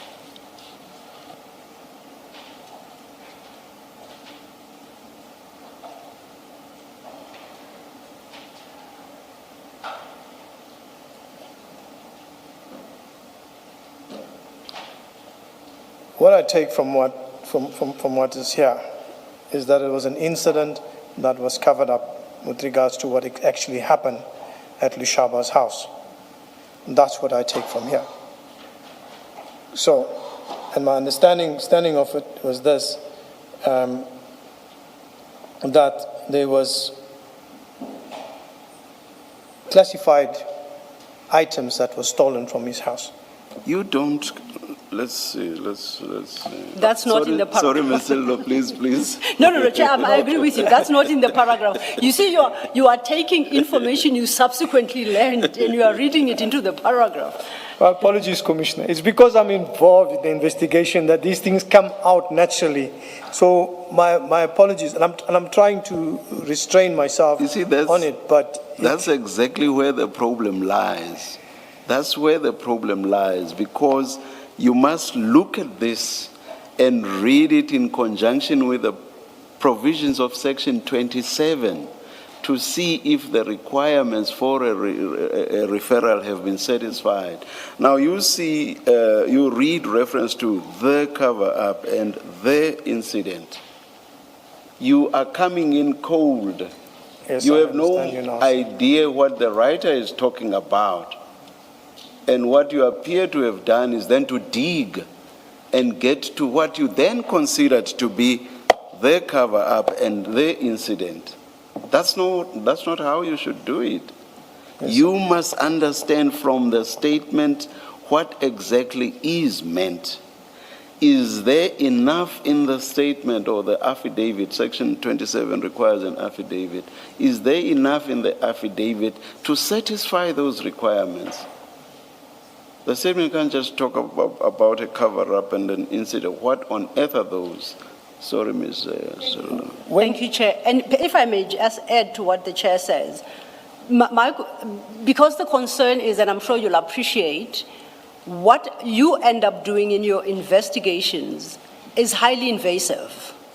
So you would like to be satisfied that you have the sufficient grounds to be that invasive and start investigating individuals. Wouldn't that be fair? So if the statement doesn't give you a basis, one would expect a level of restraint before you start using your power to investigate people. Or am I being too rigid in my approach?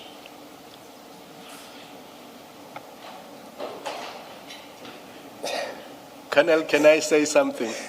When we are asking you questions, assume that we are looking at 2.1 in the summons, and what we are trying to establish is whether IDAC operates outside of its mandate in terms of the prescribed legal prescripts, namely Section 7(1)(a) of the NPA Act. So our engagement is aimed at establishing that. That's why we are looking at the affidavit as it stands, and we are saying, would IDAC, looking at the affidavit, without the subsequent knowledge of the facts that you came to learn about a year later, yes, sir, look at that affidavit and say, it complies with Section 27, I have jurisdiction to continue the investigation. So you don't have to look at what did you subsequently learn. You are simply looking at what does the affidavit say. Looking only at what it says, are we in the Section 27 territory? Yes, sir. Now, I look at it, I'm looking at it now, and the paragraph 6, when you look at it in terms of what crimes were committed in terms of the relevant mandate, you cannot just extract it from this affidavit just like that. because it talks about a cover-up, right, and theft of property. So when looking at the paragraph, you cannot say that what's required in terms of 71A is in this just by looking at it like as it is. That, yes, that's the way I. That's really the point.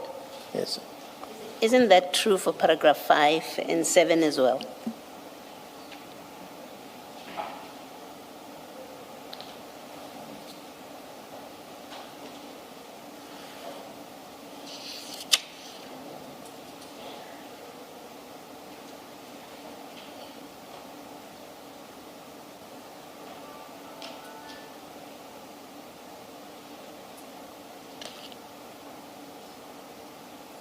When I look at paragraph 5, Commissioner, I will have a different view by reading it, and the view that I would have here, that it does conform to that, because it touches on corruption.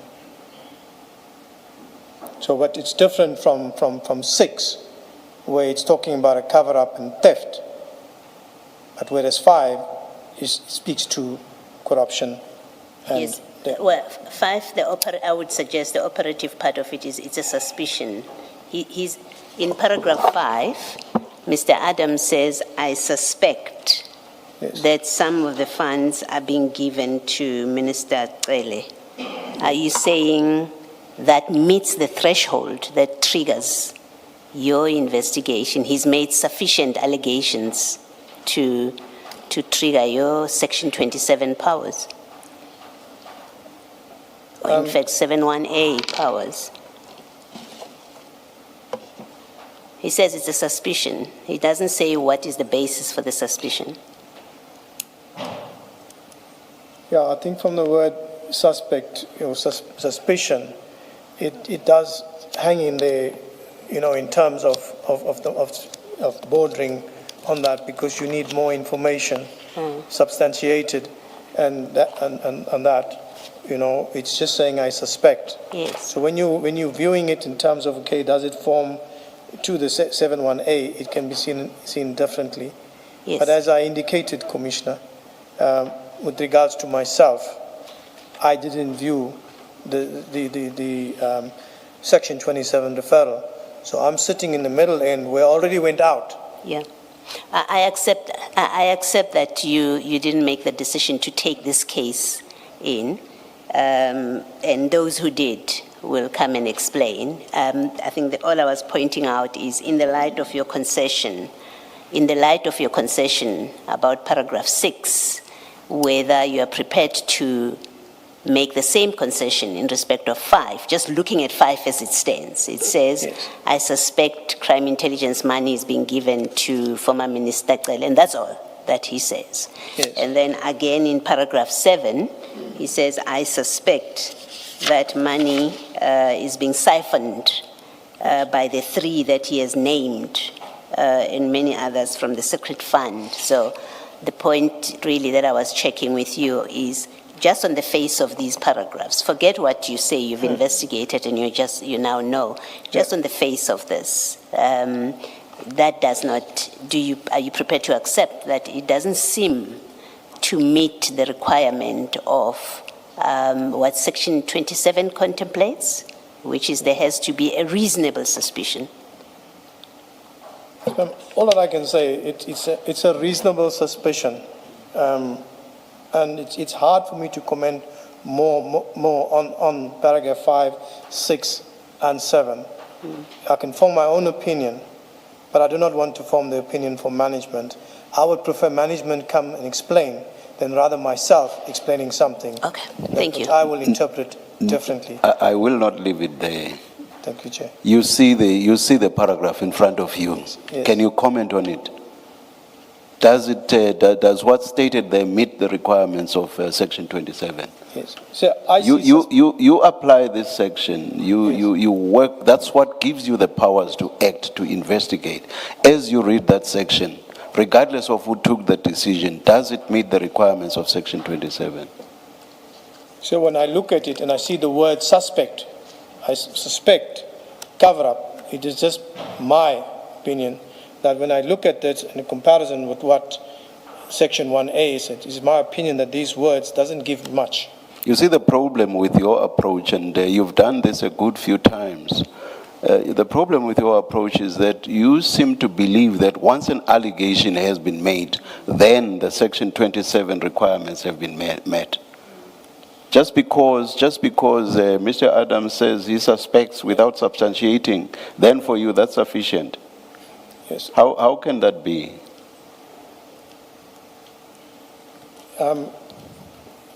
Commissioner, maybe it is such that I see the allegation and I interpret it like that, and I've given the explanation as to why, but that's why The only explanation you give is that in there, a point is made that Mr. Adams suspects.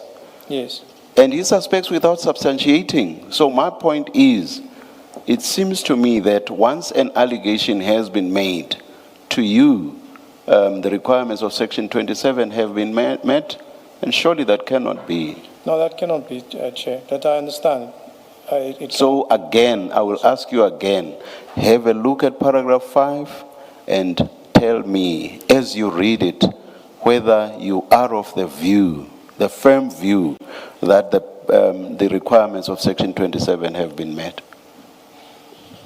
Commissioner, when I look at paragraph 5 and 6 and the requirements, I'm asking you about 5 only. That's the last thing Commissioner Baloyi was Yes. engaging you on. when I look at paragraph 5, because of the words used, and looking at the Act, I can say that... Bearing in mind that there's no substantiation at all. Sorry, sir. Bearing in mind that there's no substantiation, the suspicion that Mr. Adams is expressing has not been substantiated. Yes, sir. Bearing that in mind, are you saying that the requirements of Section 27 have been satisfied? No, sir. That's my answer. Now, you also seem to, my sense is that you believe that because, as you allege, you did not have sight of this referral affidavit, that makes your position or your situation better. I take the view that it actually makes your position worse. How could you go ahead with an investigation without even check for yourself that there was a well-grounded referral? How could you do that?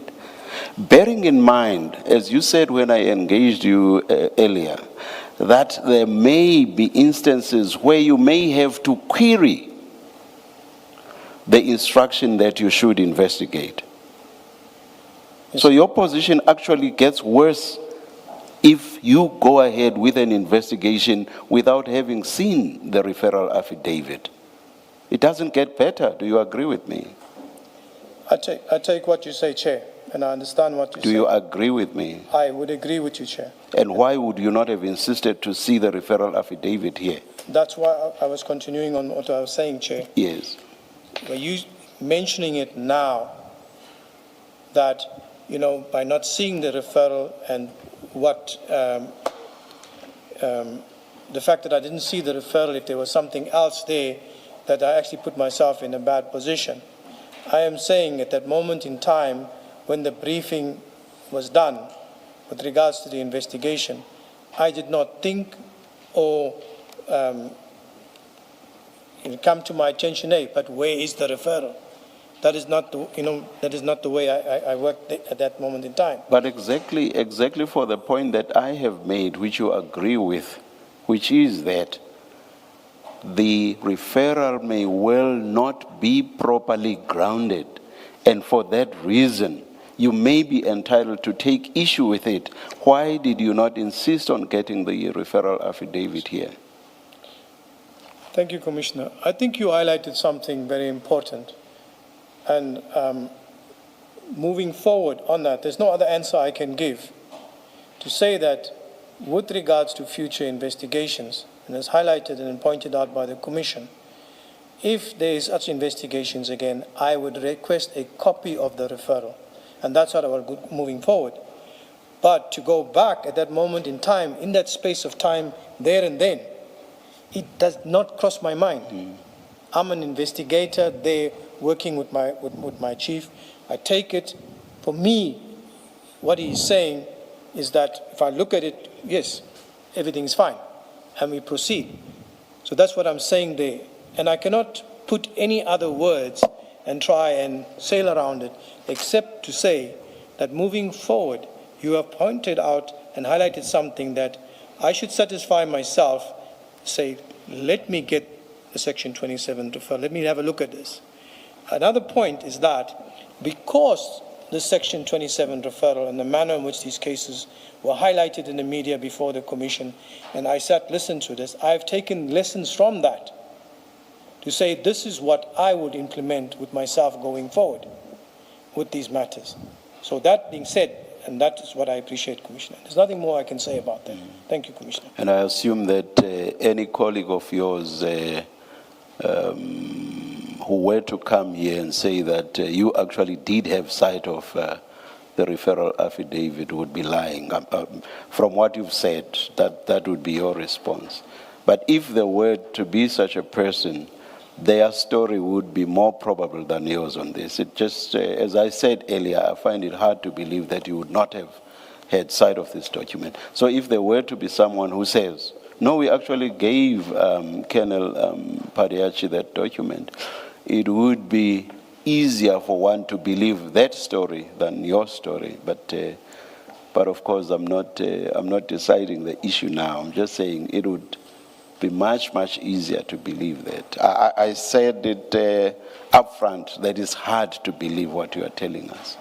Do you want to comment? Do you want to comment on that? Yes, I will comment, Commissioner. Yes. I'm not saying there will be such a person. Only the evidence leaders know whether that will be so or not. I see. I see Ms. Sillo. I think I saw her shaking her head. Maybe nobody will contradict you. Chair, I will neither confirm or deny that there will be such a witness. Please respond to my comment. I say this and respond, Commissioner, and I want to be honest. I'm under oath. Yes. And I have been affected by a lot of things that's been said in the media. Yes. It does hurt when I know the truth, because I am there, and other people speculate about it. And coming from the environment and knowing what it is, and which is facts, we got to ask ourselves, in the search for truth, do we find the truth? I have served for 44 years. I have come back to assist to fight corruption. But it has shown that this is a serious challenge. But people want to know the truth, so there will be uncomfortable moments. So, to respond to your question, with regards if somebody comes here and says, no, but I gave Brian Padiachi that Section 23.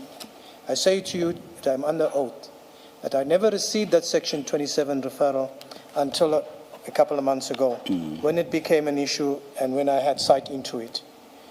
I immediately, and as I've been throughout my career, as a disciplined police officer, when a superior and a commander comes and briefs me, gives me I take what he says, I listen to it. If it's lawful and I know it's lawful and I have a feeling it's lawful, I execute it. But I just wanted to point that out, the last one, Commissioner, it does hurt. Yes. And I'm relaying it, that I've come here to the Commission to speak the truth, to be of assistance to the Commission. I've tried that with the Zondo Commission, and therefore I submitted a Zondo affidavit. General Mkonazi may come and also say that, yes, he pointed it out then.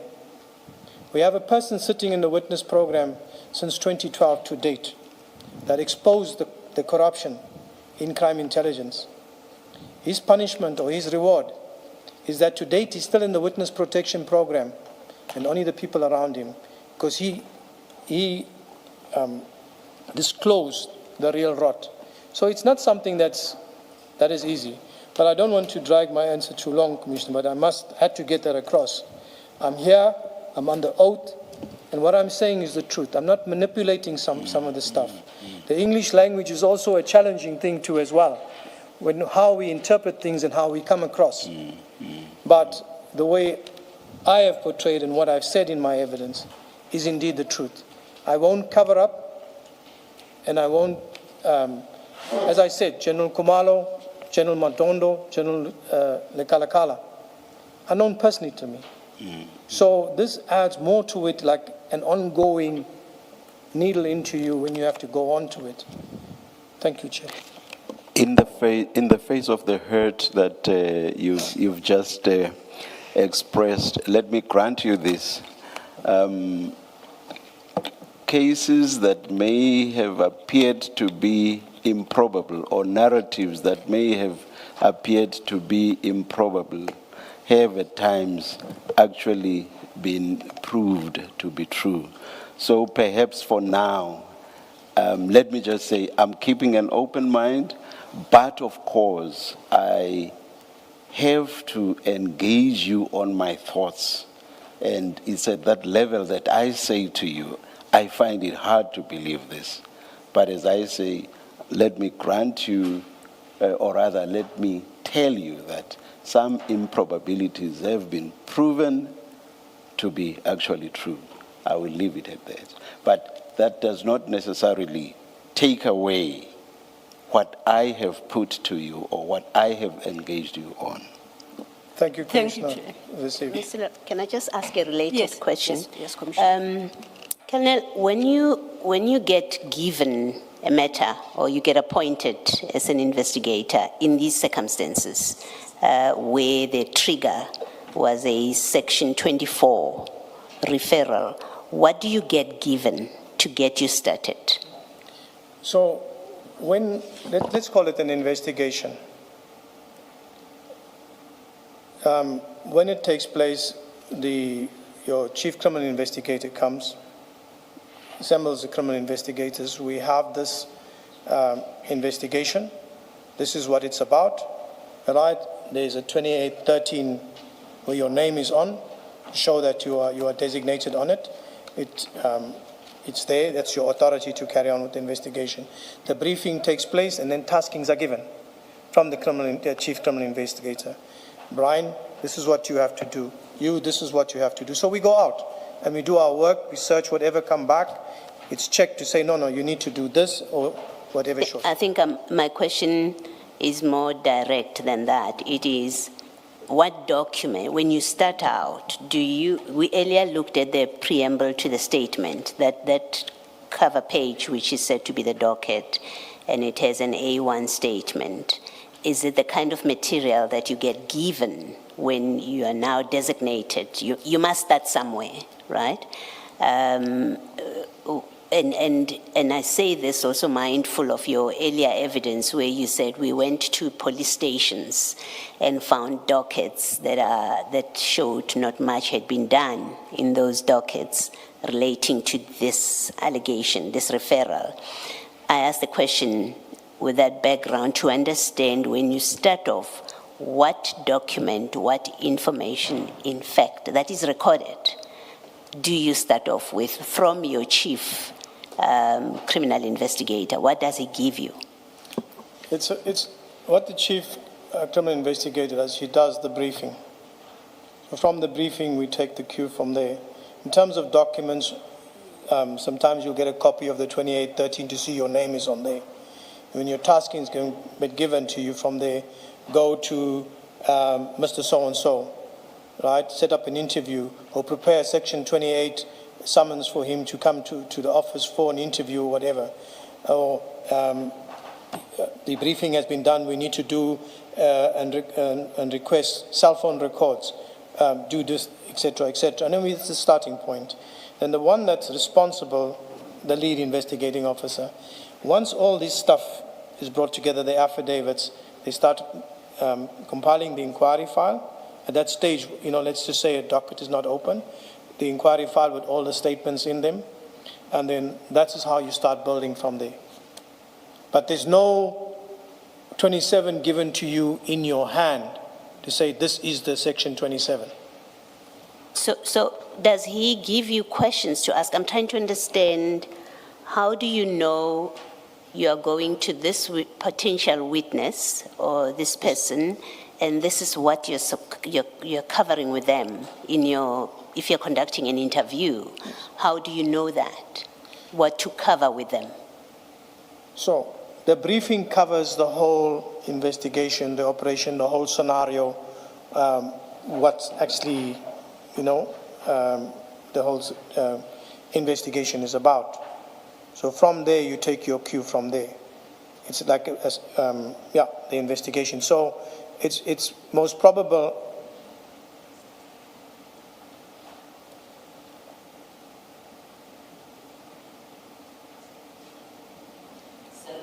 You can finish, sorry, Colonel.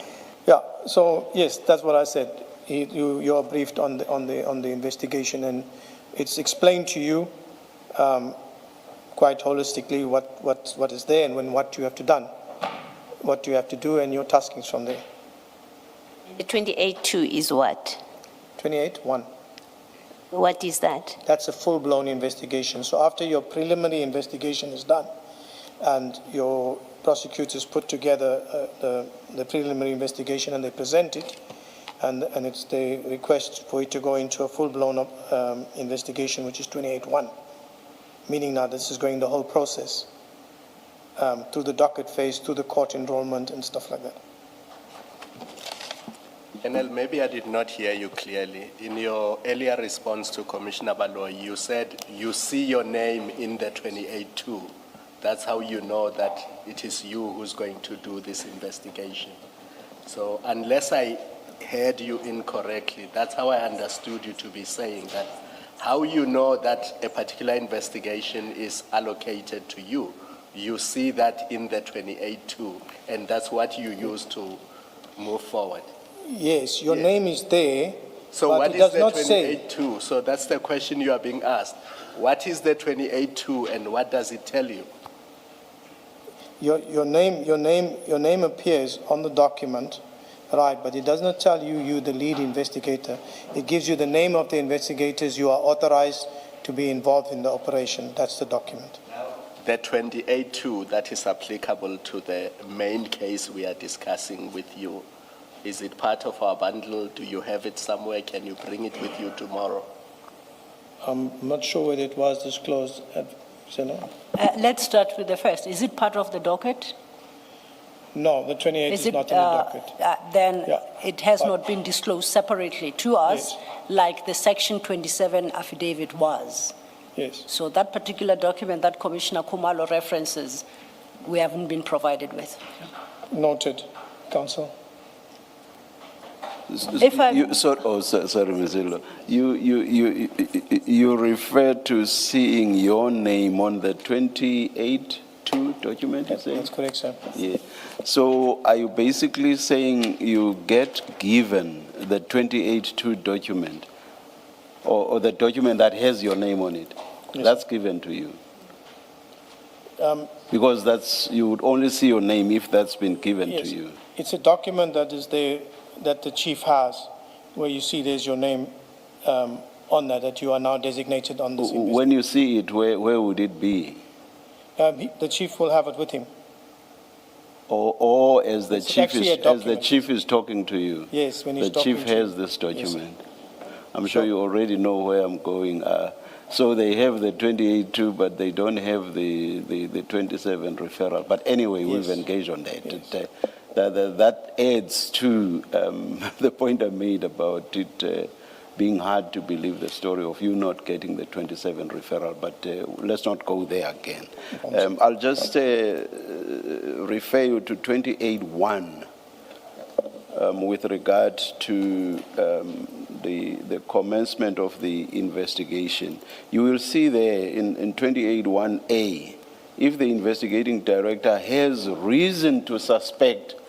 So again, there's the same, there must be reason or a reasonable suspicion, which is consonant with what 27 provides. So you don't just go ahead on a fishing spree and if you strike luck, then you find what you were looking for. You want to comment? Everything is pegged on a reasonable suspicion. Yes, I agree. Thank you. Chair. Thank you, Chair. If I may just follow up on that, my question was going to be, and I think it flows well from your response to the chair. We know now that we've been dealing with the Section 27 affidavit. We know if we go to the end of it, it's dated the 21st of November 2025, correct? The transcription doesn't see the nod. Yes, sorry. 2024, my apologies, 2024. 2024, 21st November 2024. 21st November. So that is the one date. We know on the other end, at least so far, we've made it to the 6th of January 2025, which is when Mr. Adams provides an A1 statement. In between those two dates, can you tell us when the Section 28(1) investigation decision was taken? That's one. And secondly, whether it was in writing, and if so, are you able to provide us with a copy? It was the 6th of December where the preliminary investigation was authorized in terms of 2813. So 6 December, authorization for a preliminary, that in Yes, terms of 6 Section 28 sub 13? Yes, 6 December 2024. Yes. That is the preliminary investigation was authorized. Do you have is it correct to assume that it would be authorized in writing? Do you have a copy of that to perhaps I don't have a include copy in of the it, yeah. documents that you are sharing with the Commission tomorrow? I will arrange it through council. Okay, thank you.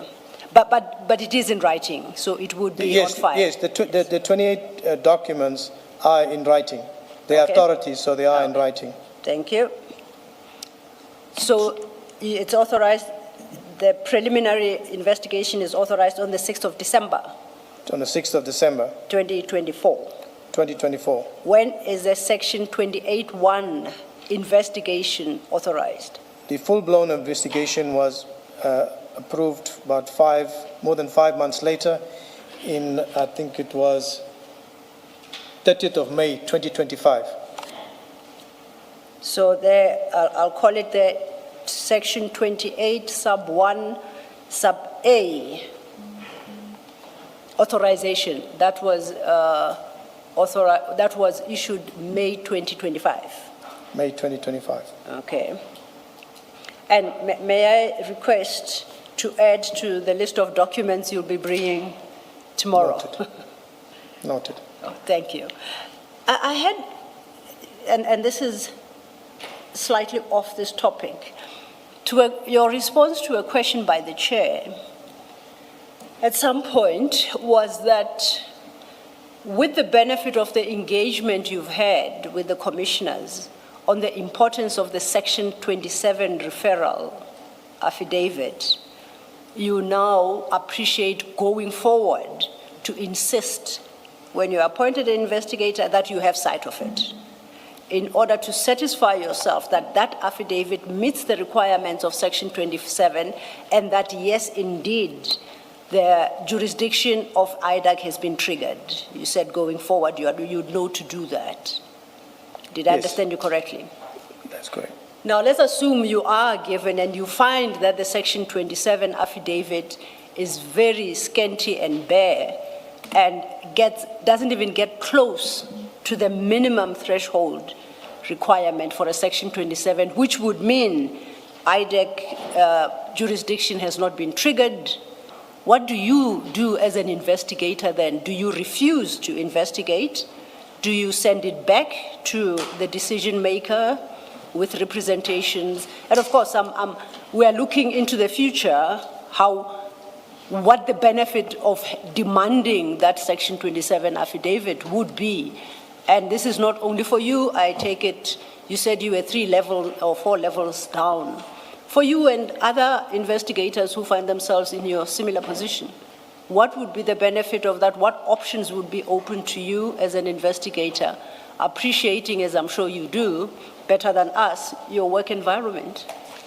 I think speaking for myself and being more comfortable with it, and because of my experience and the number of years that I have there, if there is something that I don't like and I'm not happy with, and if I feel that a particular Section 27 referral was improper or was unlawful or whatever, and I have commenced with an investigation at that moment in time, I will step down from the investigation because I will refuse to participate in something that started off unlawfully.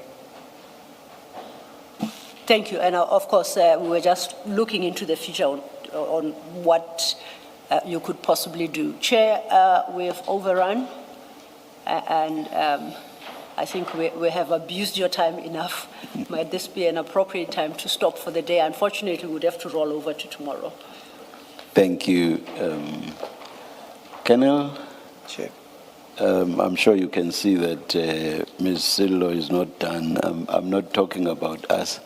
We will have to continue tomorrow, so you must be here at 9:30 tomorrow morning. Thank you, Chair. Let's adjourn until then. Thank you.